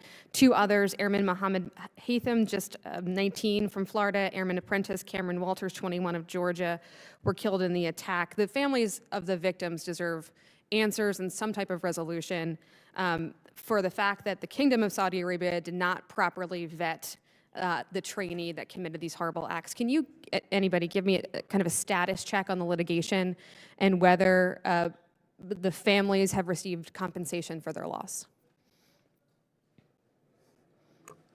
I'm happy to get you a status check after I go back to the office, but I will say vetting is something that we're particularly focused on, particularly as it applies to military installations. This is something that we looked at specifically when we started creating the national defense areas on the southwest border, and now we start to look at protocols that we can apply throughout all U.S. Federal installations as well as military installations. Could I get that response maybe in a week's time? Is that appropriate I'm time? happy to respond, yes. Thank you. I'm going to move on to Cuba. Yesterday afternoon, the president told reporters, "I do believe I'll have the honor of taking Cuba." When he was asked what he meant by this, he said, "Taking Cuba in some form, whether I free it, take it. I think I can do anything I want with it. If you want to know the truth, they're a very weakened nation right now." General Donovan's prepared statements do not mention Cuba, nor does the National Defense Strategy identify Cuba as a threat. Can anybody identify for me or explain or define what take it could mean? And then further, what imminent threat the government of Cuba is placing on Americans right now? As I mentioned before, Congresswoman, Cuba has been involved in pretty much every threat that the United States has faced from the Western Hemisphere, whether it's intelligence, whether it's aligning with criminal groups, whether it's working with external state actors. The Cuban government has been intricately involved in a lot of these threats, and fundamentally, we're involved inside Venezuela. And Imminent threat from the Cuban government to the American people right now? Through networks, working with adversaries of the United States. So as you probably know, the prolonged blockade has caused, as of yesterday, Cuba's power grid to go down. Can you please help me understand, are we preparing to go and invade Cuba? So the shortages that are happening in Cuba on both electricity and power have to do with the fact that Venezuela was subsidizing oil shipments to Cuba at pretty much a fraction of the cost in exchange for security personnel that was identified when we conducted Operation Absolute Resolve. Are we preparing to invade Cuba?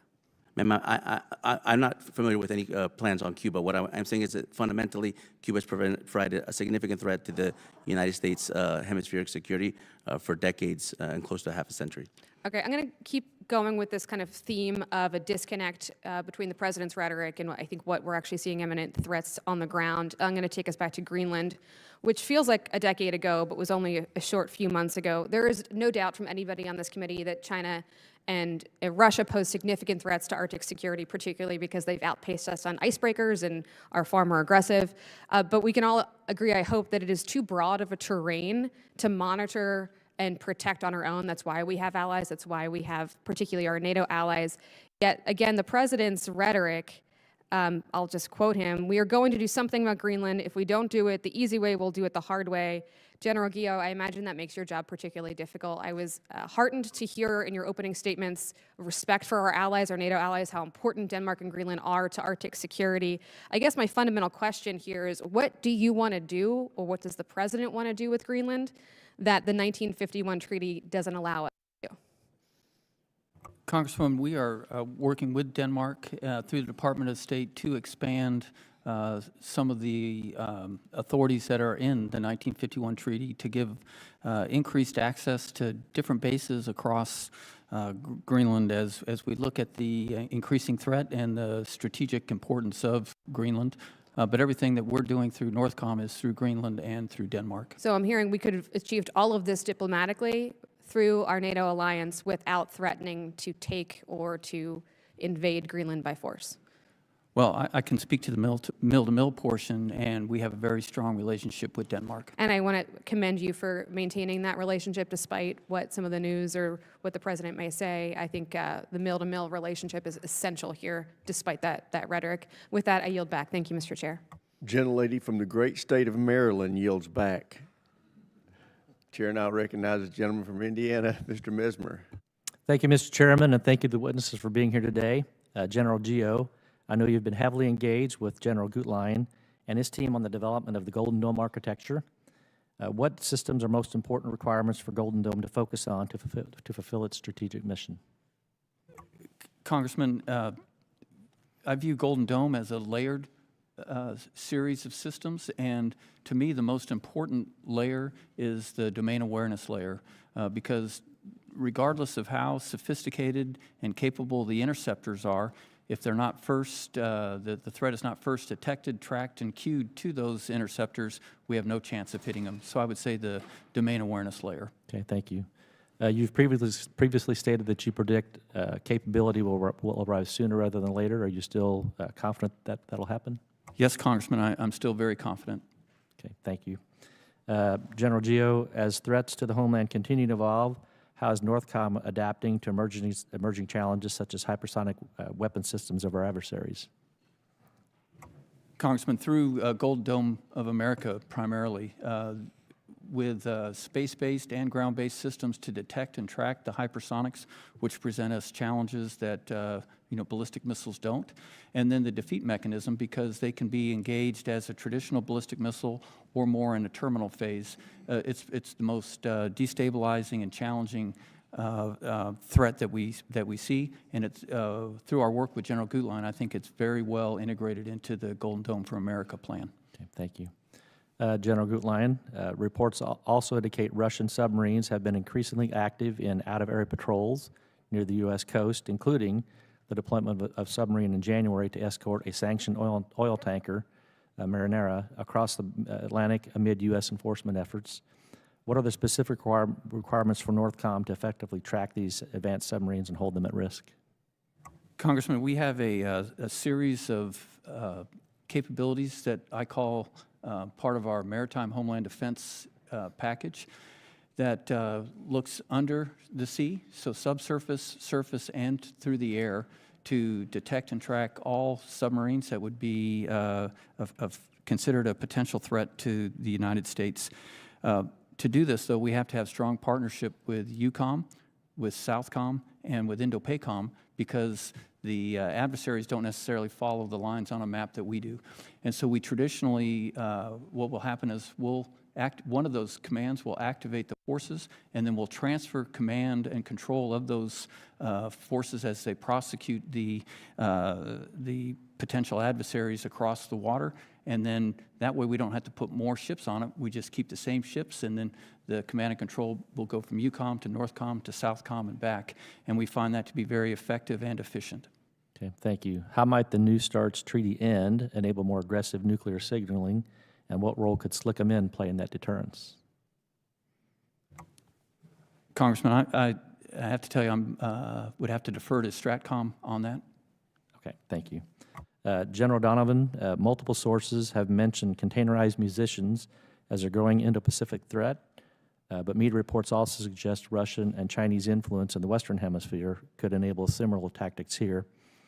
How can Southcom adopt this force posture to counter these? Congressman, the containerized munitions, I'm not tracking that threat directly in Southcom, but it did make me think of our relationship with many of our partners, I think Costa Rica. The advances Costa Rica's made in advanced scanning systems for their ports that are obviously used for scanning for narcotics and other illicit the same kind of scanners we would be able to identify those containers. But it is a problem because of just the ease in which those containers move around the theater. Okay, thank you. Also, General Donovan, transnational criminal organizations remain a major driver of narcotics trafficking, violence, and instability across the region. What authorities does Southcom need the most from Congress to more effectively counter these networks? Congressman, currently, I believe we have the authorities we need to counter these networks, and I believe we are moving forward with Operation Southern Spear to do just that thing. Okay, thank you. Would expanding cyber operational and assistance authorities to cover transnational criminal organizations be of use? Congressman, absolutely. Okay, thank you. And with that, I yield back the remainder of my time. Gentleman yields back. Chair now recognizes the gentleman from Illinois, Mr. Sorensen. Thank you, Mr. Chairman. I would like to welcome General Guillot, General Donovan, and Mr. Hemeyer. Mr. Hemeyer, I just wanted to give you another chance to be completely truthful to this committee concerning Congresswoman Elfritz's question. You're saying that there are no plans to invade Cuba at this time, March 17th, 2026, correct? I'm not aware of any plans, Congressman, and I defer to the White House on those decisions. Great. Thank you very much. When we talk about what is necessary for our warfighter and their mission, we often focus on munitions, on strategy, and on capability.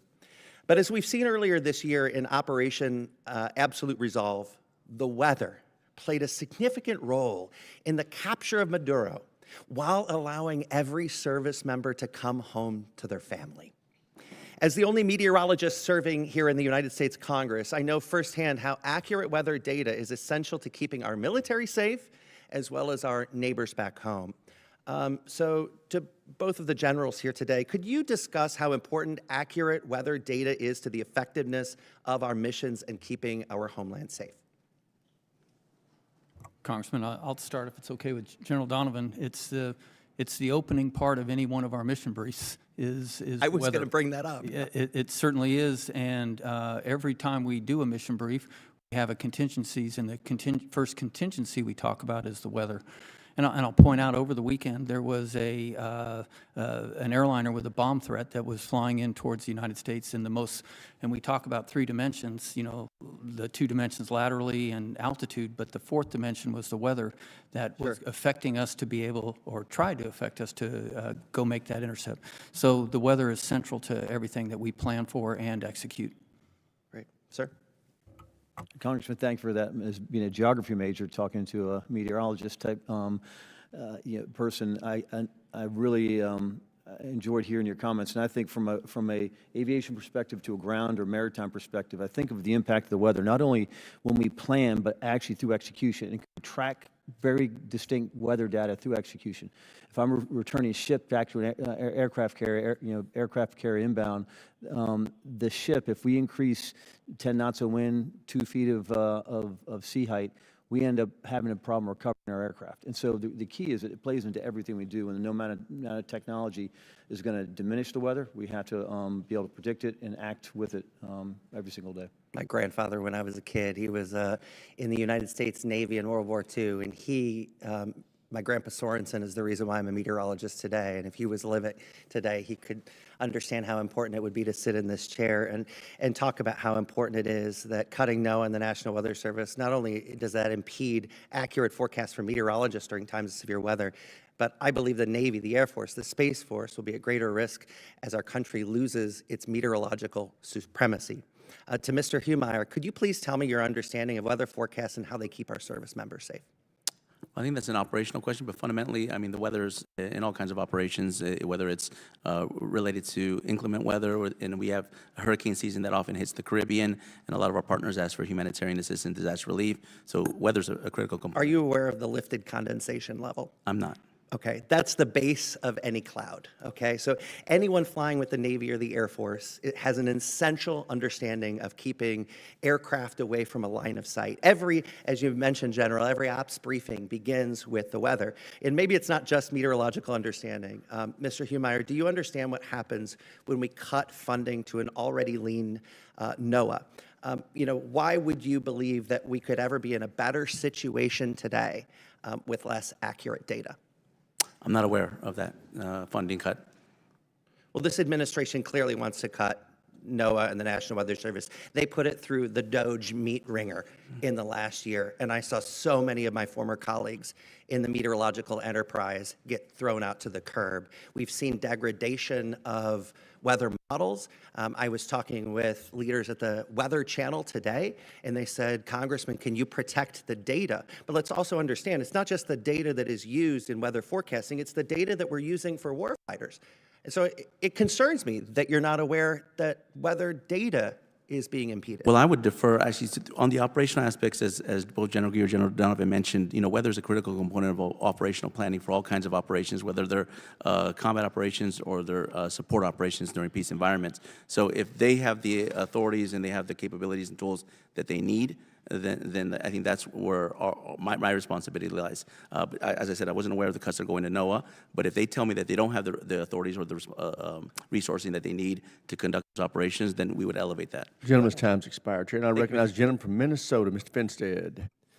Thank you, Chairman Rogers, Ranking Member Smith. Thank you for our testifiers for being here. Thank you for your service. General Donovan, good job wearing green today. Might have to pinch the other two guys because I don't see green on them.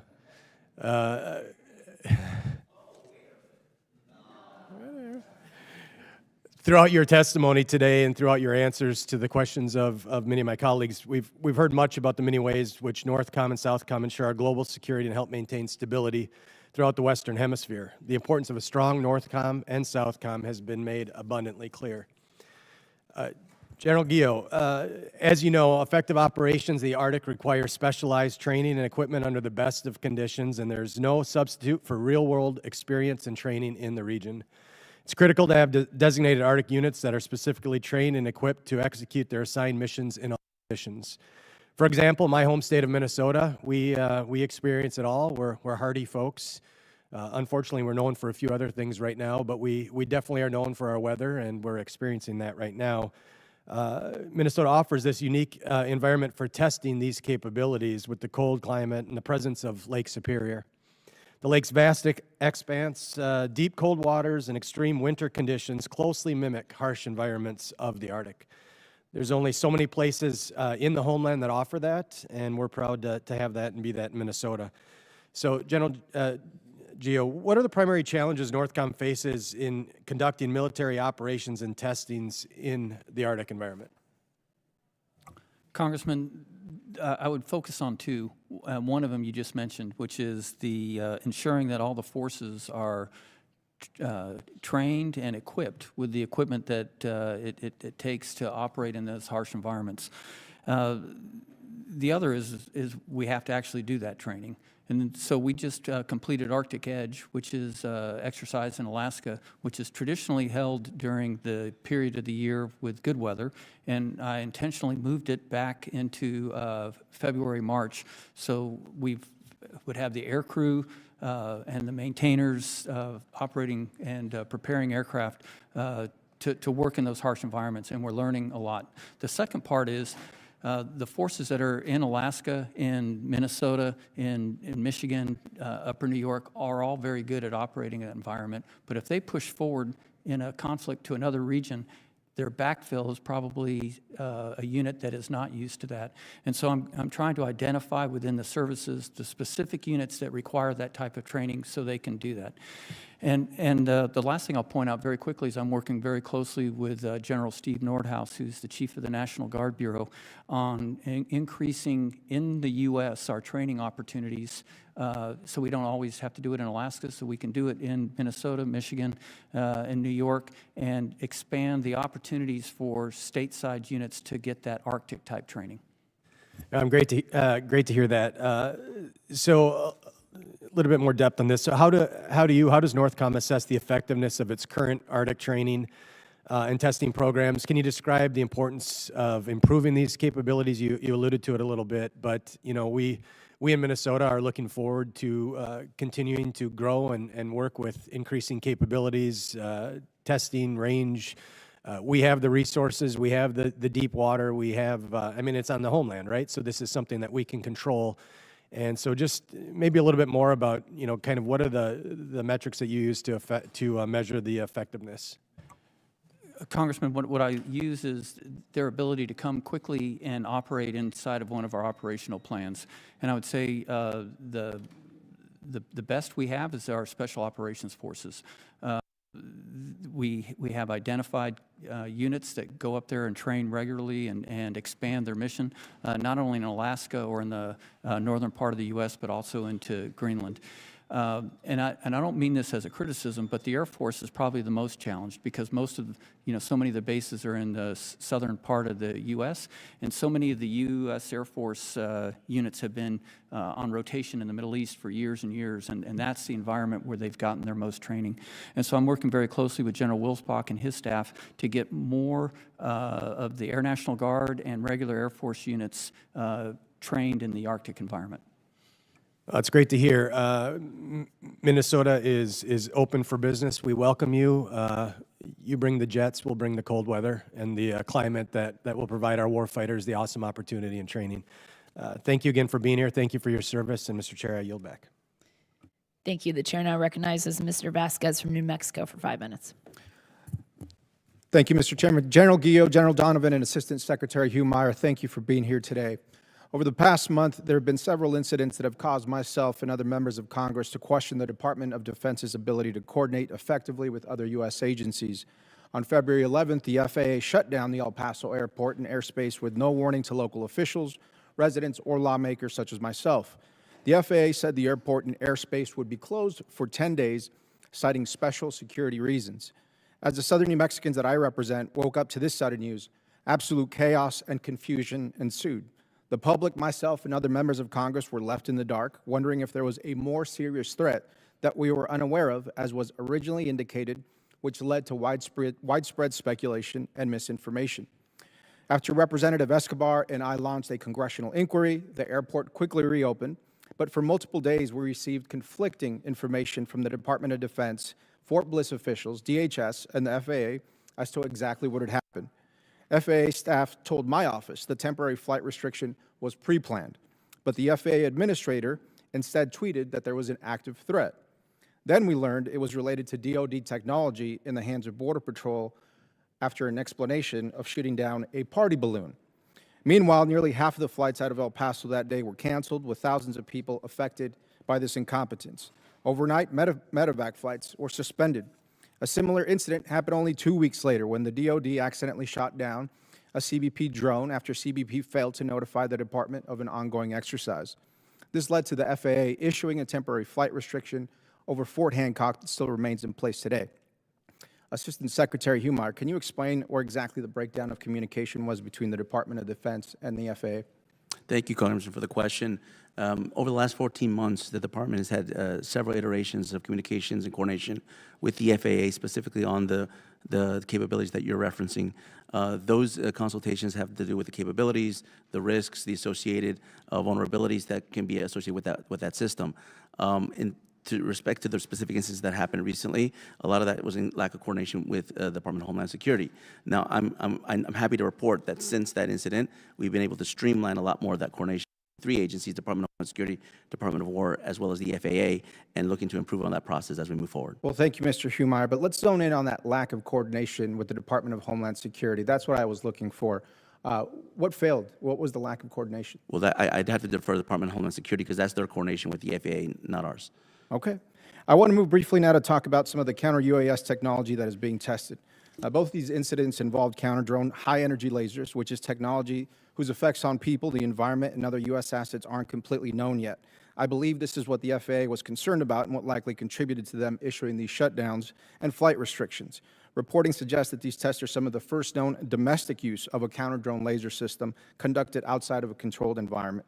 Assistant Secretary Hugh Meyer, how has the department determined that these types of drones were ready at the time to be tested outside of a controlled environment And what are the possible risks to civilians and other U.S. assets? So the high-energy laser system, Congressman, that you're referring to, is something that detects at a very meticulous level whatever aerial threats that are going to be presented, particularly as they relate to unmanned aircraft systems. So in the case of the incidents that you're talking about that happened in recent weeks, the system worked. It actually took out what it detected could be a potential threat, not mitigating any vulnerabilities or mitigating any vulnerabilities that would be present to larger aircraft or civilian uses of other. Thank you, Assistant Secretary. And I think that's the important thing, where the coordination has to be in place with the respective agencies, with DHS and FAA. Just what you mentioned, if there is no imminent threat, especially to commercial airliners, that needs to happen before we shut down international airspace. It's been about a month since Representative Escobar and I sent a letter requesting a specific briefing on this issue and what led to the sudden closure of the El Paso airport. We have not received any response. Is this something you can commit to, a briefing for myself and Congresswoman Escobar? Congressman, happy to take that back and get back with your office within appropriate time. Is that a yes? Yes. Okay, thank you.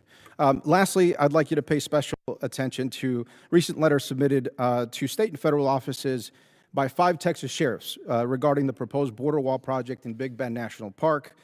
Please take heed from local law enforcement and consider their advice. Mr. Humeyer, does the Department of Defense or the administration plan to dignify these sheriffs with a response? Again, I'm happy to take that back. This is the first time I'm hearing about it, so I'd have to coordinate with my office and have a response for you in short time. Thank you, Mr. Humeyer. Chairman, I yield back. Thank you. The chair now recognizes Mr. Whitman from Virginia for 5 minutes. Chairwoman and gentlemen, thank you so much for joining us today. General Guillot, I want to start with you. Last year when you were here, we talked a lot about drone incursions there at Joint Base Langley-Eustis, and you talked about coordination between NORTHCOM and DOW and making sure joint agency responsibility was clear and making sure that things could happen. You also talked about purchasing flyaway kits to make sure that they were mobile and they could go to places where we had these issues, as well as having resident capability at some of our most important bases.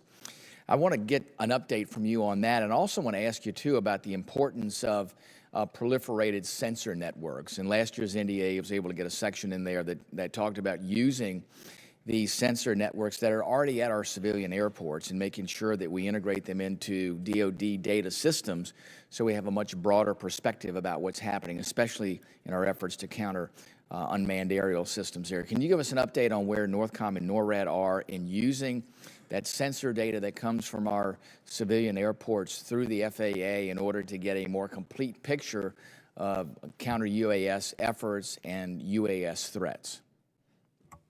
Yes, Congressman. On the sensors, I would point out also in El Paso, they're the leaders, I think, that we've seen in taking a variety of sensors and tying them together into a comprehensive picture. And so I think it's through the University of Texas, El Paso. They have a really great system that we are using as a baseline to get us first in the southern border area, the 1,954 miles that constitute the southern border, and tying that together for the first time. Obviously, with radar and manned aircraft, we have that, of course, all over the world, but for UAS along the border. And so we'll continue to work with that. We've made a lot of progress in the last year, and I would expect that to continue exponentially in the future. Regarding the flyaway kit, thanks to this body and others in Congress, we have a flyaway kit. It's, I won't say where, but it's currently deployed in the U.S. to defeat threats to department installation that are seeing incursions, and it's operating very effectively.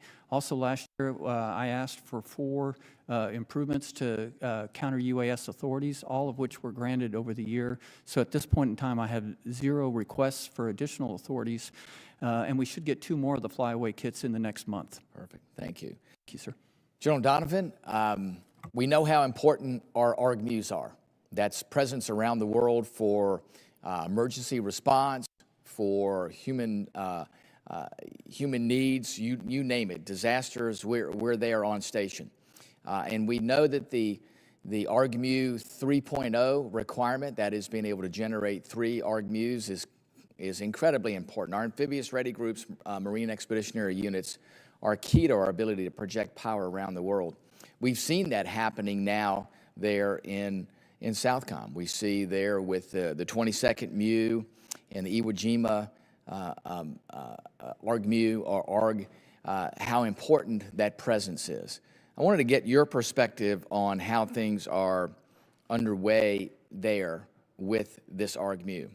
We know that ARG-MEU deployments, like everything else, are limited, so there's only so long they can stay before we have to bring those Marines and sailors back home. The challenge is needing that presence there.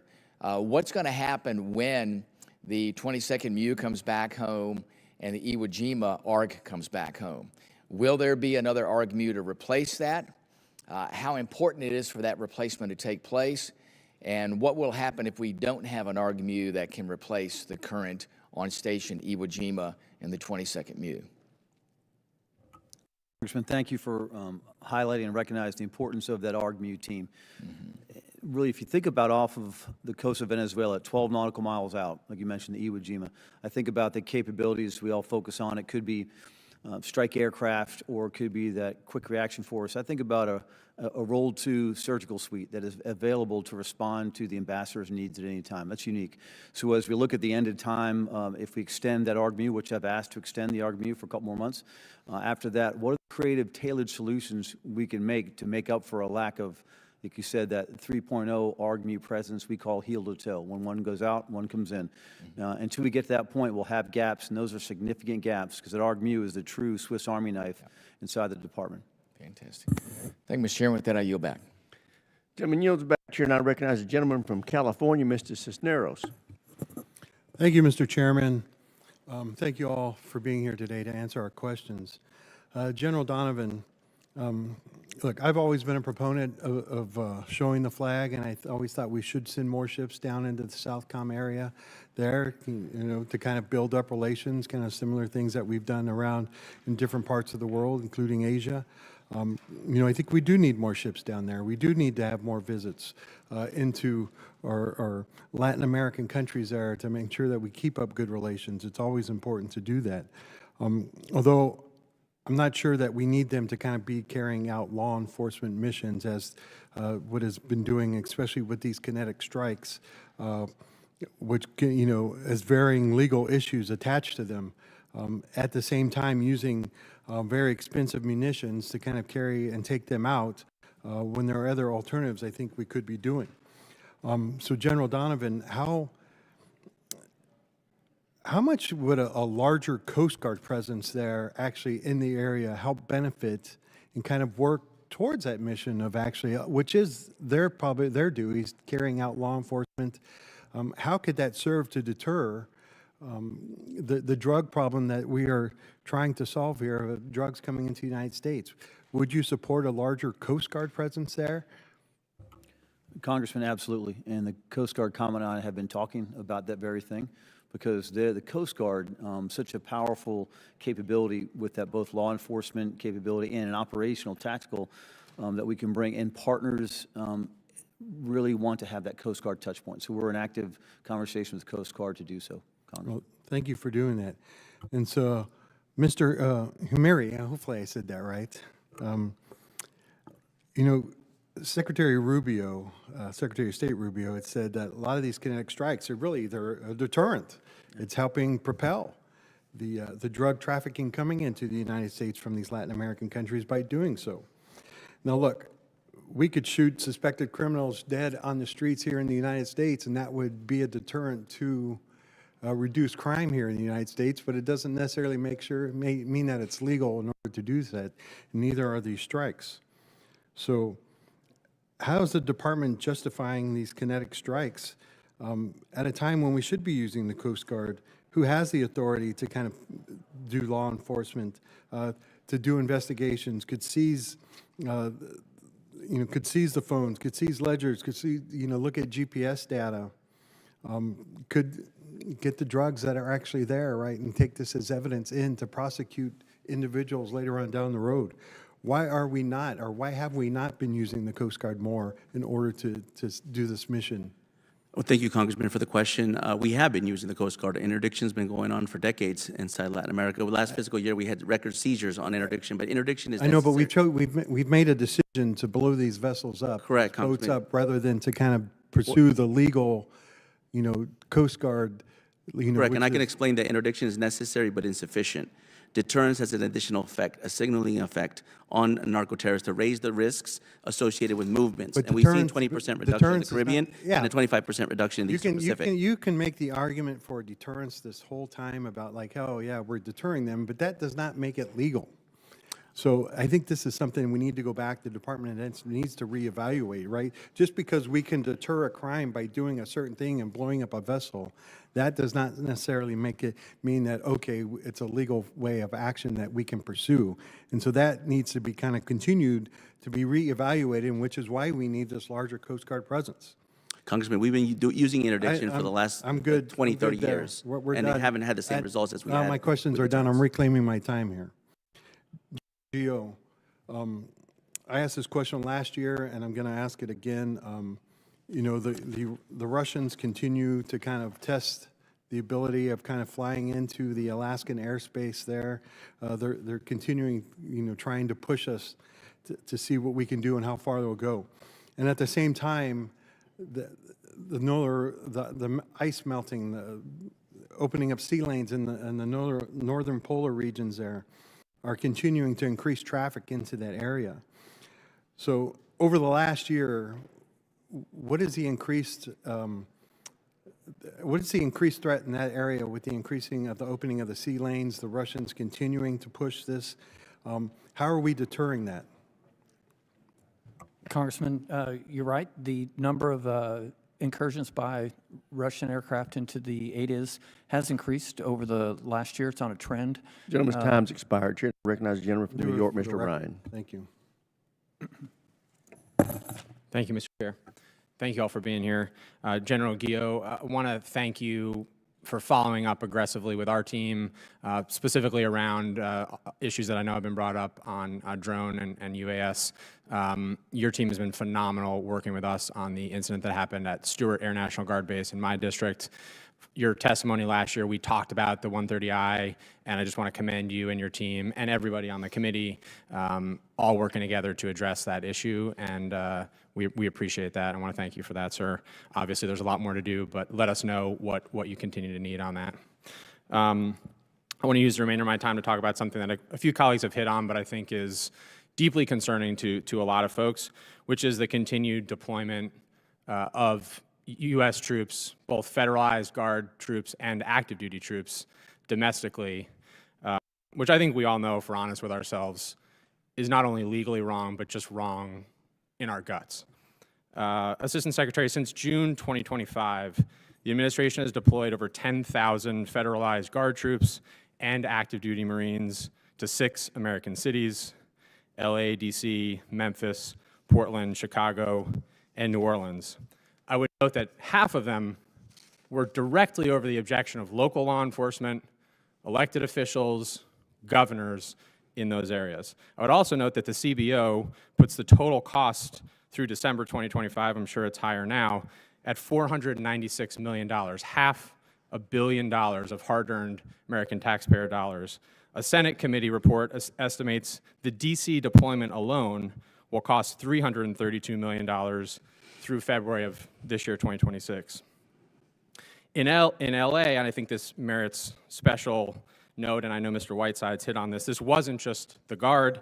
The administration made a very deliberate decision to deploy about 700 active duty Marines into an American city to repeat deploying U.S. troops against U.S. citizens on American streets. Then, building on that, despite multiple courts at every level blocking and saying that those deployments were not lawful, the President released an executive order, 14339, that directed every state to form a quick reaction force with the express intention of, quote, quelling civil disturbances. The Washington Post reported these QRFs would be composed of hundreds of Guard troops tasked with rapidly deploying into American cities, facing protests or other unrest, with 600 troops on standby at all times so they could deploy in as little as 1 hour. As I'm sure you know, DC actually just stood up this unit, the 260th Special Purpose Brigade, specifically designed to deploy these troops domestically. Again, I want to note throughout each of these steps, the third branch of our government, outlined in our Constitution over and over, has said these are not lawful deployments in many cases. Despite that, on September 30th at Quantico, and I'm sure at least one of the two of the senior military leaders were here, the president told a room full of senior military commanders, quote, "We should use some of these dangerous cities as training grounds for our military," and described America as facing, quote, "an invasion from within." Thankfully, on December 23rd, the Supreme Court, by a wide margin of 6-3, upheld the lower court ruling, specifically in the Trump versus Illinois case, and specifically said the administration lacked legal authority to federalize the Guard under Section 12406. 3 conservative justices, including the Chief Justice, as well as Justices Barrett and Kavanaugh, joined that majority, did the right thing, and said the administration, quote, "failed to identify a source of authority for the deployment." I want to ask you, starting with you, Assistant Secretary, and then each of you, generals, especially you, General Guillot, do you recognize, yes or no, the validity of that Supreme Court ruling as it relates to domestic deployment of troops? Congressman, yes or no, please, sir. Congressman, I recognize the validity of the operations under Title 10 and Title 32. General? Congressman, we do recognize and we followed all court orders. Thank you. General Donovan? I concur with General Guillot. Thank you. In February 2026, President Trump said Republicans should, quote, "nationalize the voting," quote, "at least many 15 places, in as many as 15 places," arguing some states were running, quote, "crooked elections," which is a lie. With midterms elections, I'm running out of time, but with midterm elections approaching in November, will you commit on the record to not deploy U.S. troops at polling sites in the United States of America in these elections? Gentleman's time's expired. Chair now recognizes the gentlelady from California, Ms. Jacobs. Thank you, Chairman. Thank you all for being here. In December of 2025, the Department of Interior transferred jurisdiction of roughly 760 acres of public land along the California-Mexico border in San Diego and Imperial counties to the Department of the Navy. This land is now designated as a National Defense Area, an NDA. My staff recently conducted an oversight tour of this new NDA, and I'm left with many concerns. First, we heard that cartel activity along the border has increased following the killing of El Mencho in Mexico, and service members are being targeted. Their phones are being hacked. They are receiving personally threatening messages. Second, the terrain these Marines are traversing is treacherous. I'm grateful no Marine has died in these mountains, but I am genuinely terrified of that happening in the future. General Guillot, are you tracking and concerned about these 2 threats to the safety of service members operating in the NDA? And what are you doing as commander of NORTHCOM to work with Joint Task Force Southern Border to ensure their safety? Congresswoman, yes, I'm aware of the threats, and of course, any threat to any of our forces is something that not only concerns me, but takes a great deal of attention to make sure that we're addressing it properly. As you mentioned, we work this through JTF Southern Border, and I'm very pleased with the not only the initiatives that General Gardner has taken and General Nowlan before him, but also down to the echelon levels, the commanders on the ground that are working with the Border Patrol agents there. We try to use more unmanned aerial vehicles to do the patrolling as opposed to on foot like we do in other parts of the border because of that treacherous territory. But as you probably learned when you were there, that there are still illegal activity coming across, so having that right posture is extremely important to ensure that we can maintain the seal. All right. Well, I just want to state for the record that I'm very concerned about this operation and the safety of our Marines. Our service members did not sign up for immigration enforcement, and this political stunt is putting their lives at risk. Now I want to talk about Operation Southern Spear. By Southcom's own count, the United States has killed 157 people in 45 strikes on boats in the Caribbean and Eastern Pacific since September. General Donovan, how many of those 157 people has the department publicly identified by name? Congresswoman, I do not have an answer for that. Okay. Do you have an answer on whether Southcom has conducted a single post-strike investigation into whether any of the 157 people killed were in fact carrying drugs at the time they were struck? Not before, not based on route patterns, but actually carrying drugs at the time they were struck.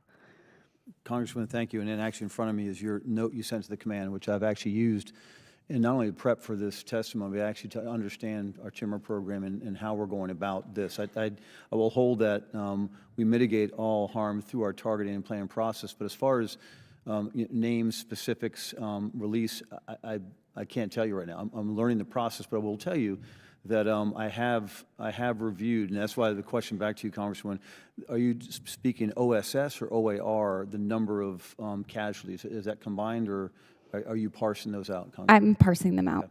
So what I could tell you is that after actually receiving your letter, I looked back at the OAR specifically because I wanted to I read every single one of the actual quick looks that the JTF did, and know that we have 2 15-6 investigations underway. So that's what I know about those operations specifically. Okay, well, I appreciate you doing your work on it. I look forward to getting your answers. I will just say pre-strike legal review is not the same as post-strike accountability, and we expect there to be post-strike accountability. I wanted to follow up on my colleague Mr. Vinneman's exchange with you, General Donovan, about the targeting process for Southern Spear. Mr. Vinneman asked how you distinguish between a criminal organization from a terrorist target. What I didn't hear you clarify, and is the most important question in this entire operation, is, are you conducting status-based or action-based targeting? Congresswoman, I appreciate you asking that. The status-based, and this is, I'm not pushing back in any way, but those two definitions are not definitions I technically use in our own targeting process. If you could give me your definition, I can pivot off that. Sure. Are you striking these boats because the people on board are members of a designated terrorist organization, or because they are engaged in specific hostile act at the moment of the strike? I would say at this point, Operation Southern Spear for the enhanced narcotics and these maritime strikes both apply. Okay. Either you're in an armed conflict and you're targeting based on status, which there is unanimous support among the international legal community that you're not, or you're conducting law enforcement with lethal force against people who pose an imminent threat, which violates human rights law. So, I'm a little concerned that we don't have a clear understanding of exactly how the targeting has happened, and as has been emphasized, these strikes are illegal. Young lady from Pennsylvania, Ms. Houlihan. Wow, didn't expect that. Thank you, Mr. Chair.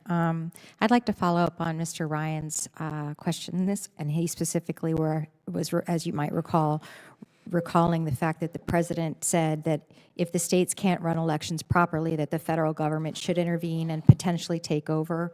He also mentioned that Republicans should nationalize voting, at least in as many as 15 places, because he believes that we are running crooked elections in various places. I want to remind everybody who's listening to this that U.S. Section 592 and 593 criminalize both having troops at the polls and military interference with voting, conducting elections, or election officers. And so I'd like to ask the question that he didn't get an answer to, which is the midterms are in November. Will you collectively, representing the people who help decide where our troops are from North and South America, will you commit on the record before this committee that the Department of Defense will not deploy military personnel within sight of any polling places in November of 2026? Mr. Humeyer. I'm not aware of any such direction that's coming, but I reserve the decision based on the president. But sir, if the president told you to send troops to the polling places, would you do that unlawful act? It would go through the same review process that we get from every request that comes from the White House. That we have legal compliance, we have lawyers, we have an office of general counsel. But there is a law already established and court history that says that it is not legal to do this. So I can't speculate on. You're not willing to say. And I can't speculate on what can happen. In general, I keep hearing your name pronounced differently, Gio, I think. Would you commit that you will not send military troops to polling places in November? Congresswoman, I'm aware that doing so is against the law, and I will not follow an unlawful order. Thank you. I appreciate your honesty and your lawfulness. General Donovan. I commit to the same, Congresswoman.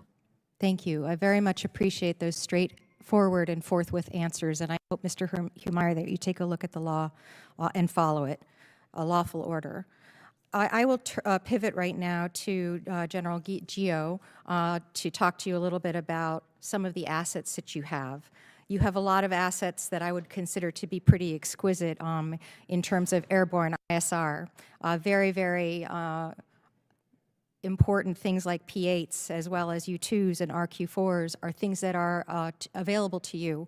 And these are very scarce resources that are, I'm sure, in demand in other parts of the world.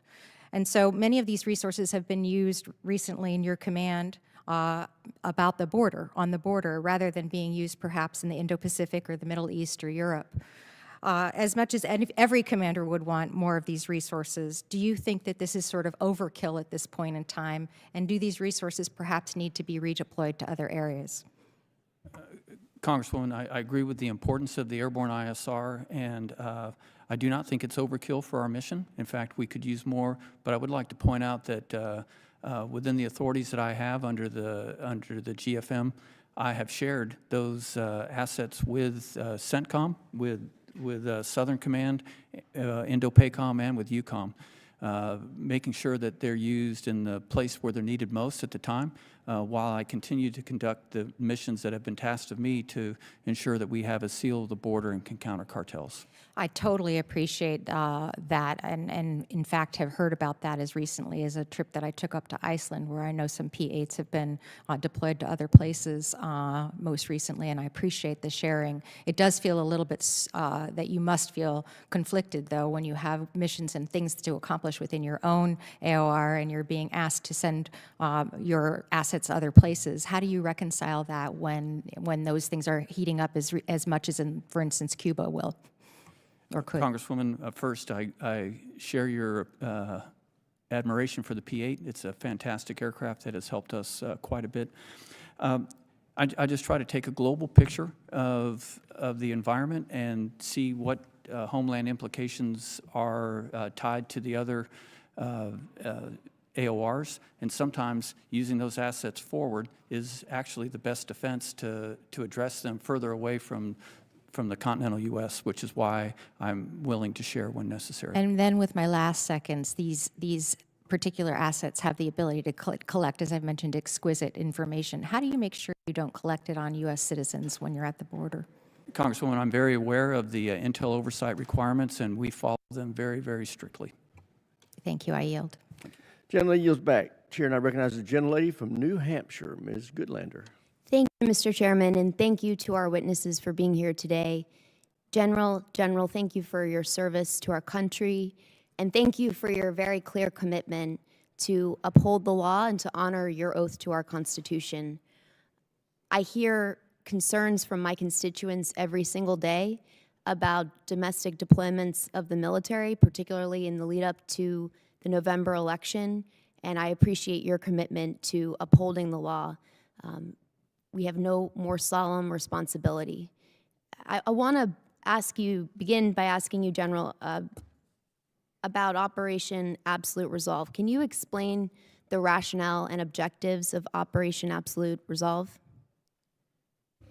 Congresswoman, I'm going to move to Mr. Humeyer to walk through that. I was not in command at the time. I was in a different billet, so I wouldn't want to look back and give you false information. Understood. Well, Mr. Humeyer, I read in your written testimony, you've characterized Operation Absolute Resolve as a law enforcement support operation. The Justice Department unsealed the superseding indictment. Is this indictment the basic legal basis and objective set? This is what drove the objectives and rationale for the operation? The Department of Justice, ma'am, released a legal opinion. I'm not sure if it's in that indictment prior to the operation to the White House that characterized the threat that was posed, and that there was warrants that were being actioned on by the Department of Justice against indicted criminals, which included Nicolas Maduro and his wife Celia Flores. Yes. So what is the current status of the 4 Venezuelan nationals who are listed in this indictment? So I haven't been directed to any actions that can be taken on those individuals. Are they still serving in the Venezuelan government? I'm not clear of all of them, but I know at least one or two of them are continuing in the Venezuelan government. Can you get back to us with a clear status update? Yes, I know, ma'am, that at least 2 of them are currently serving in the Venezuelan government. I could get back to you with a determination on all 4. So is the operation ongoing? Well, Operation Absolute Resolve was a law enforcement mission that the Department of War supported. Is it ongoing? No, what's ongoing is our engagement with the Venezuelan government to stabilize the country so that these threats no longer emanate in our So is the United States running Venezuela? No, the Venezuelan government's working with the United States to stabilize the country, and evidenced by the fact that there hasn't been an economic or societal collapse after the operation. Things are moving into a steady state.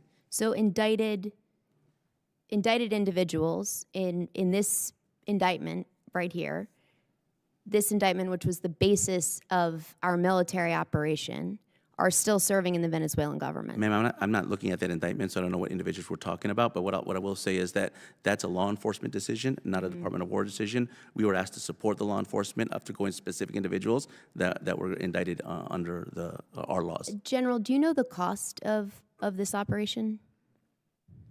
Congresswoman, I do not. The cost, being a geographic command, our costs are absorbed by the services, and so we don't have our own budget to track those costs. Can you get back to us with the cost of the operation? Yesterday, Is that Operation Absolute Resolve, or? Yes. Yesterday, the president floated the idea that Venezuela should become the 51st state of the United States. This is not the first time the president has made a suggestion about another country becoming the 51st state. Are there any plans to annex Venezuela? No, ma'am, I'm not aware of any plans. I could say that we are moving very far along on the stabilization efforts with Venezuela in conjunction with the interim Venezuelan government. General Guillo, I'm sorry I have to ask this question, but are there any military plans to annex Canada? No, Congresswoman, I'm not aware of any plans to annex Canada. Well, that is a relief because as I shared with you last year, my home state of New Hampshire shares a 58-mile border with Canada, and I think we all agree that this is a border that matters enormously to us. Last year, General, when you came before our committee, I asked you what the consequences would be for our country if NORAD didn't exist anymore or was fundamentally altered. The president's appointed U.S. ambassador in Canada suggested in January that NORAD may have to be altered, which has caused some consternation. In what ways would NORAD need to be altered? Would there be any justification for fundamentally altering this relationship, which, as you've testified powerfully, is so important to our national security? Congresswoman, I think the ambassador was talking about having to alter how we employ if they had fighter aircraft that were not interoperable with our fighter aircraft, which we have now. They can share data links, mission planning, execution capability. If they were to buy aircraft that were not interoperable, we'd have to alter our operational procedures. But at this point, they're still interoperable. Thank you, General. I yield back. Thank you, Mr. Chairman. That concludes the open portion of today's hearing. We will now recess for 5 minutes and reconvene in 22:12 for the classified portion of the hearing.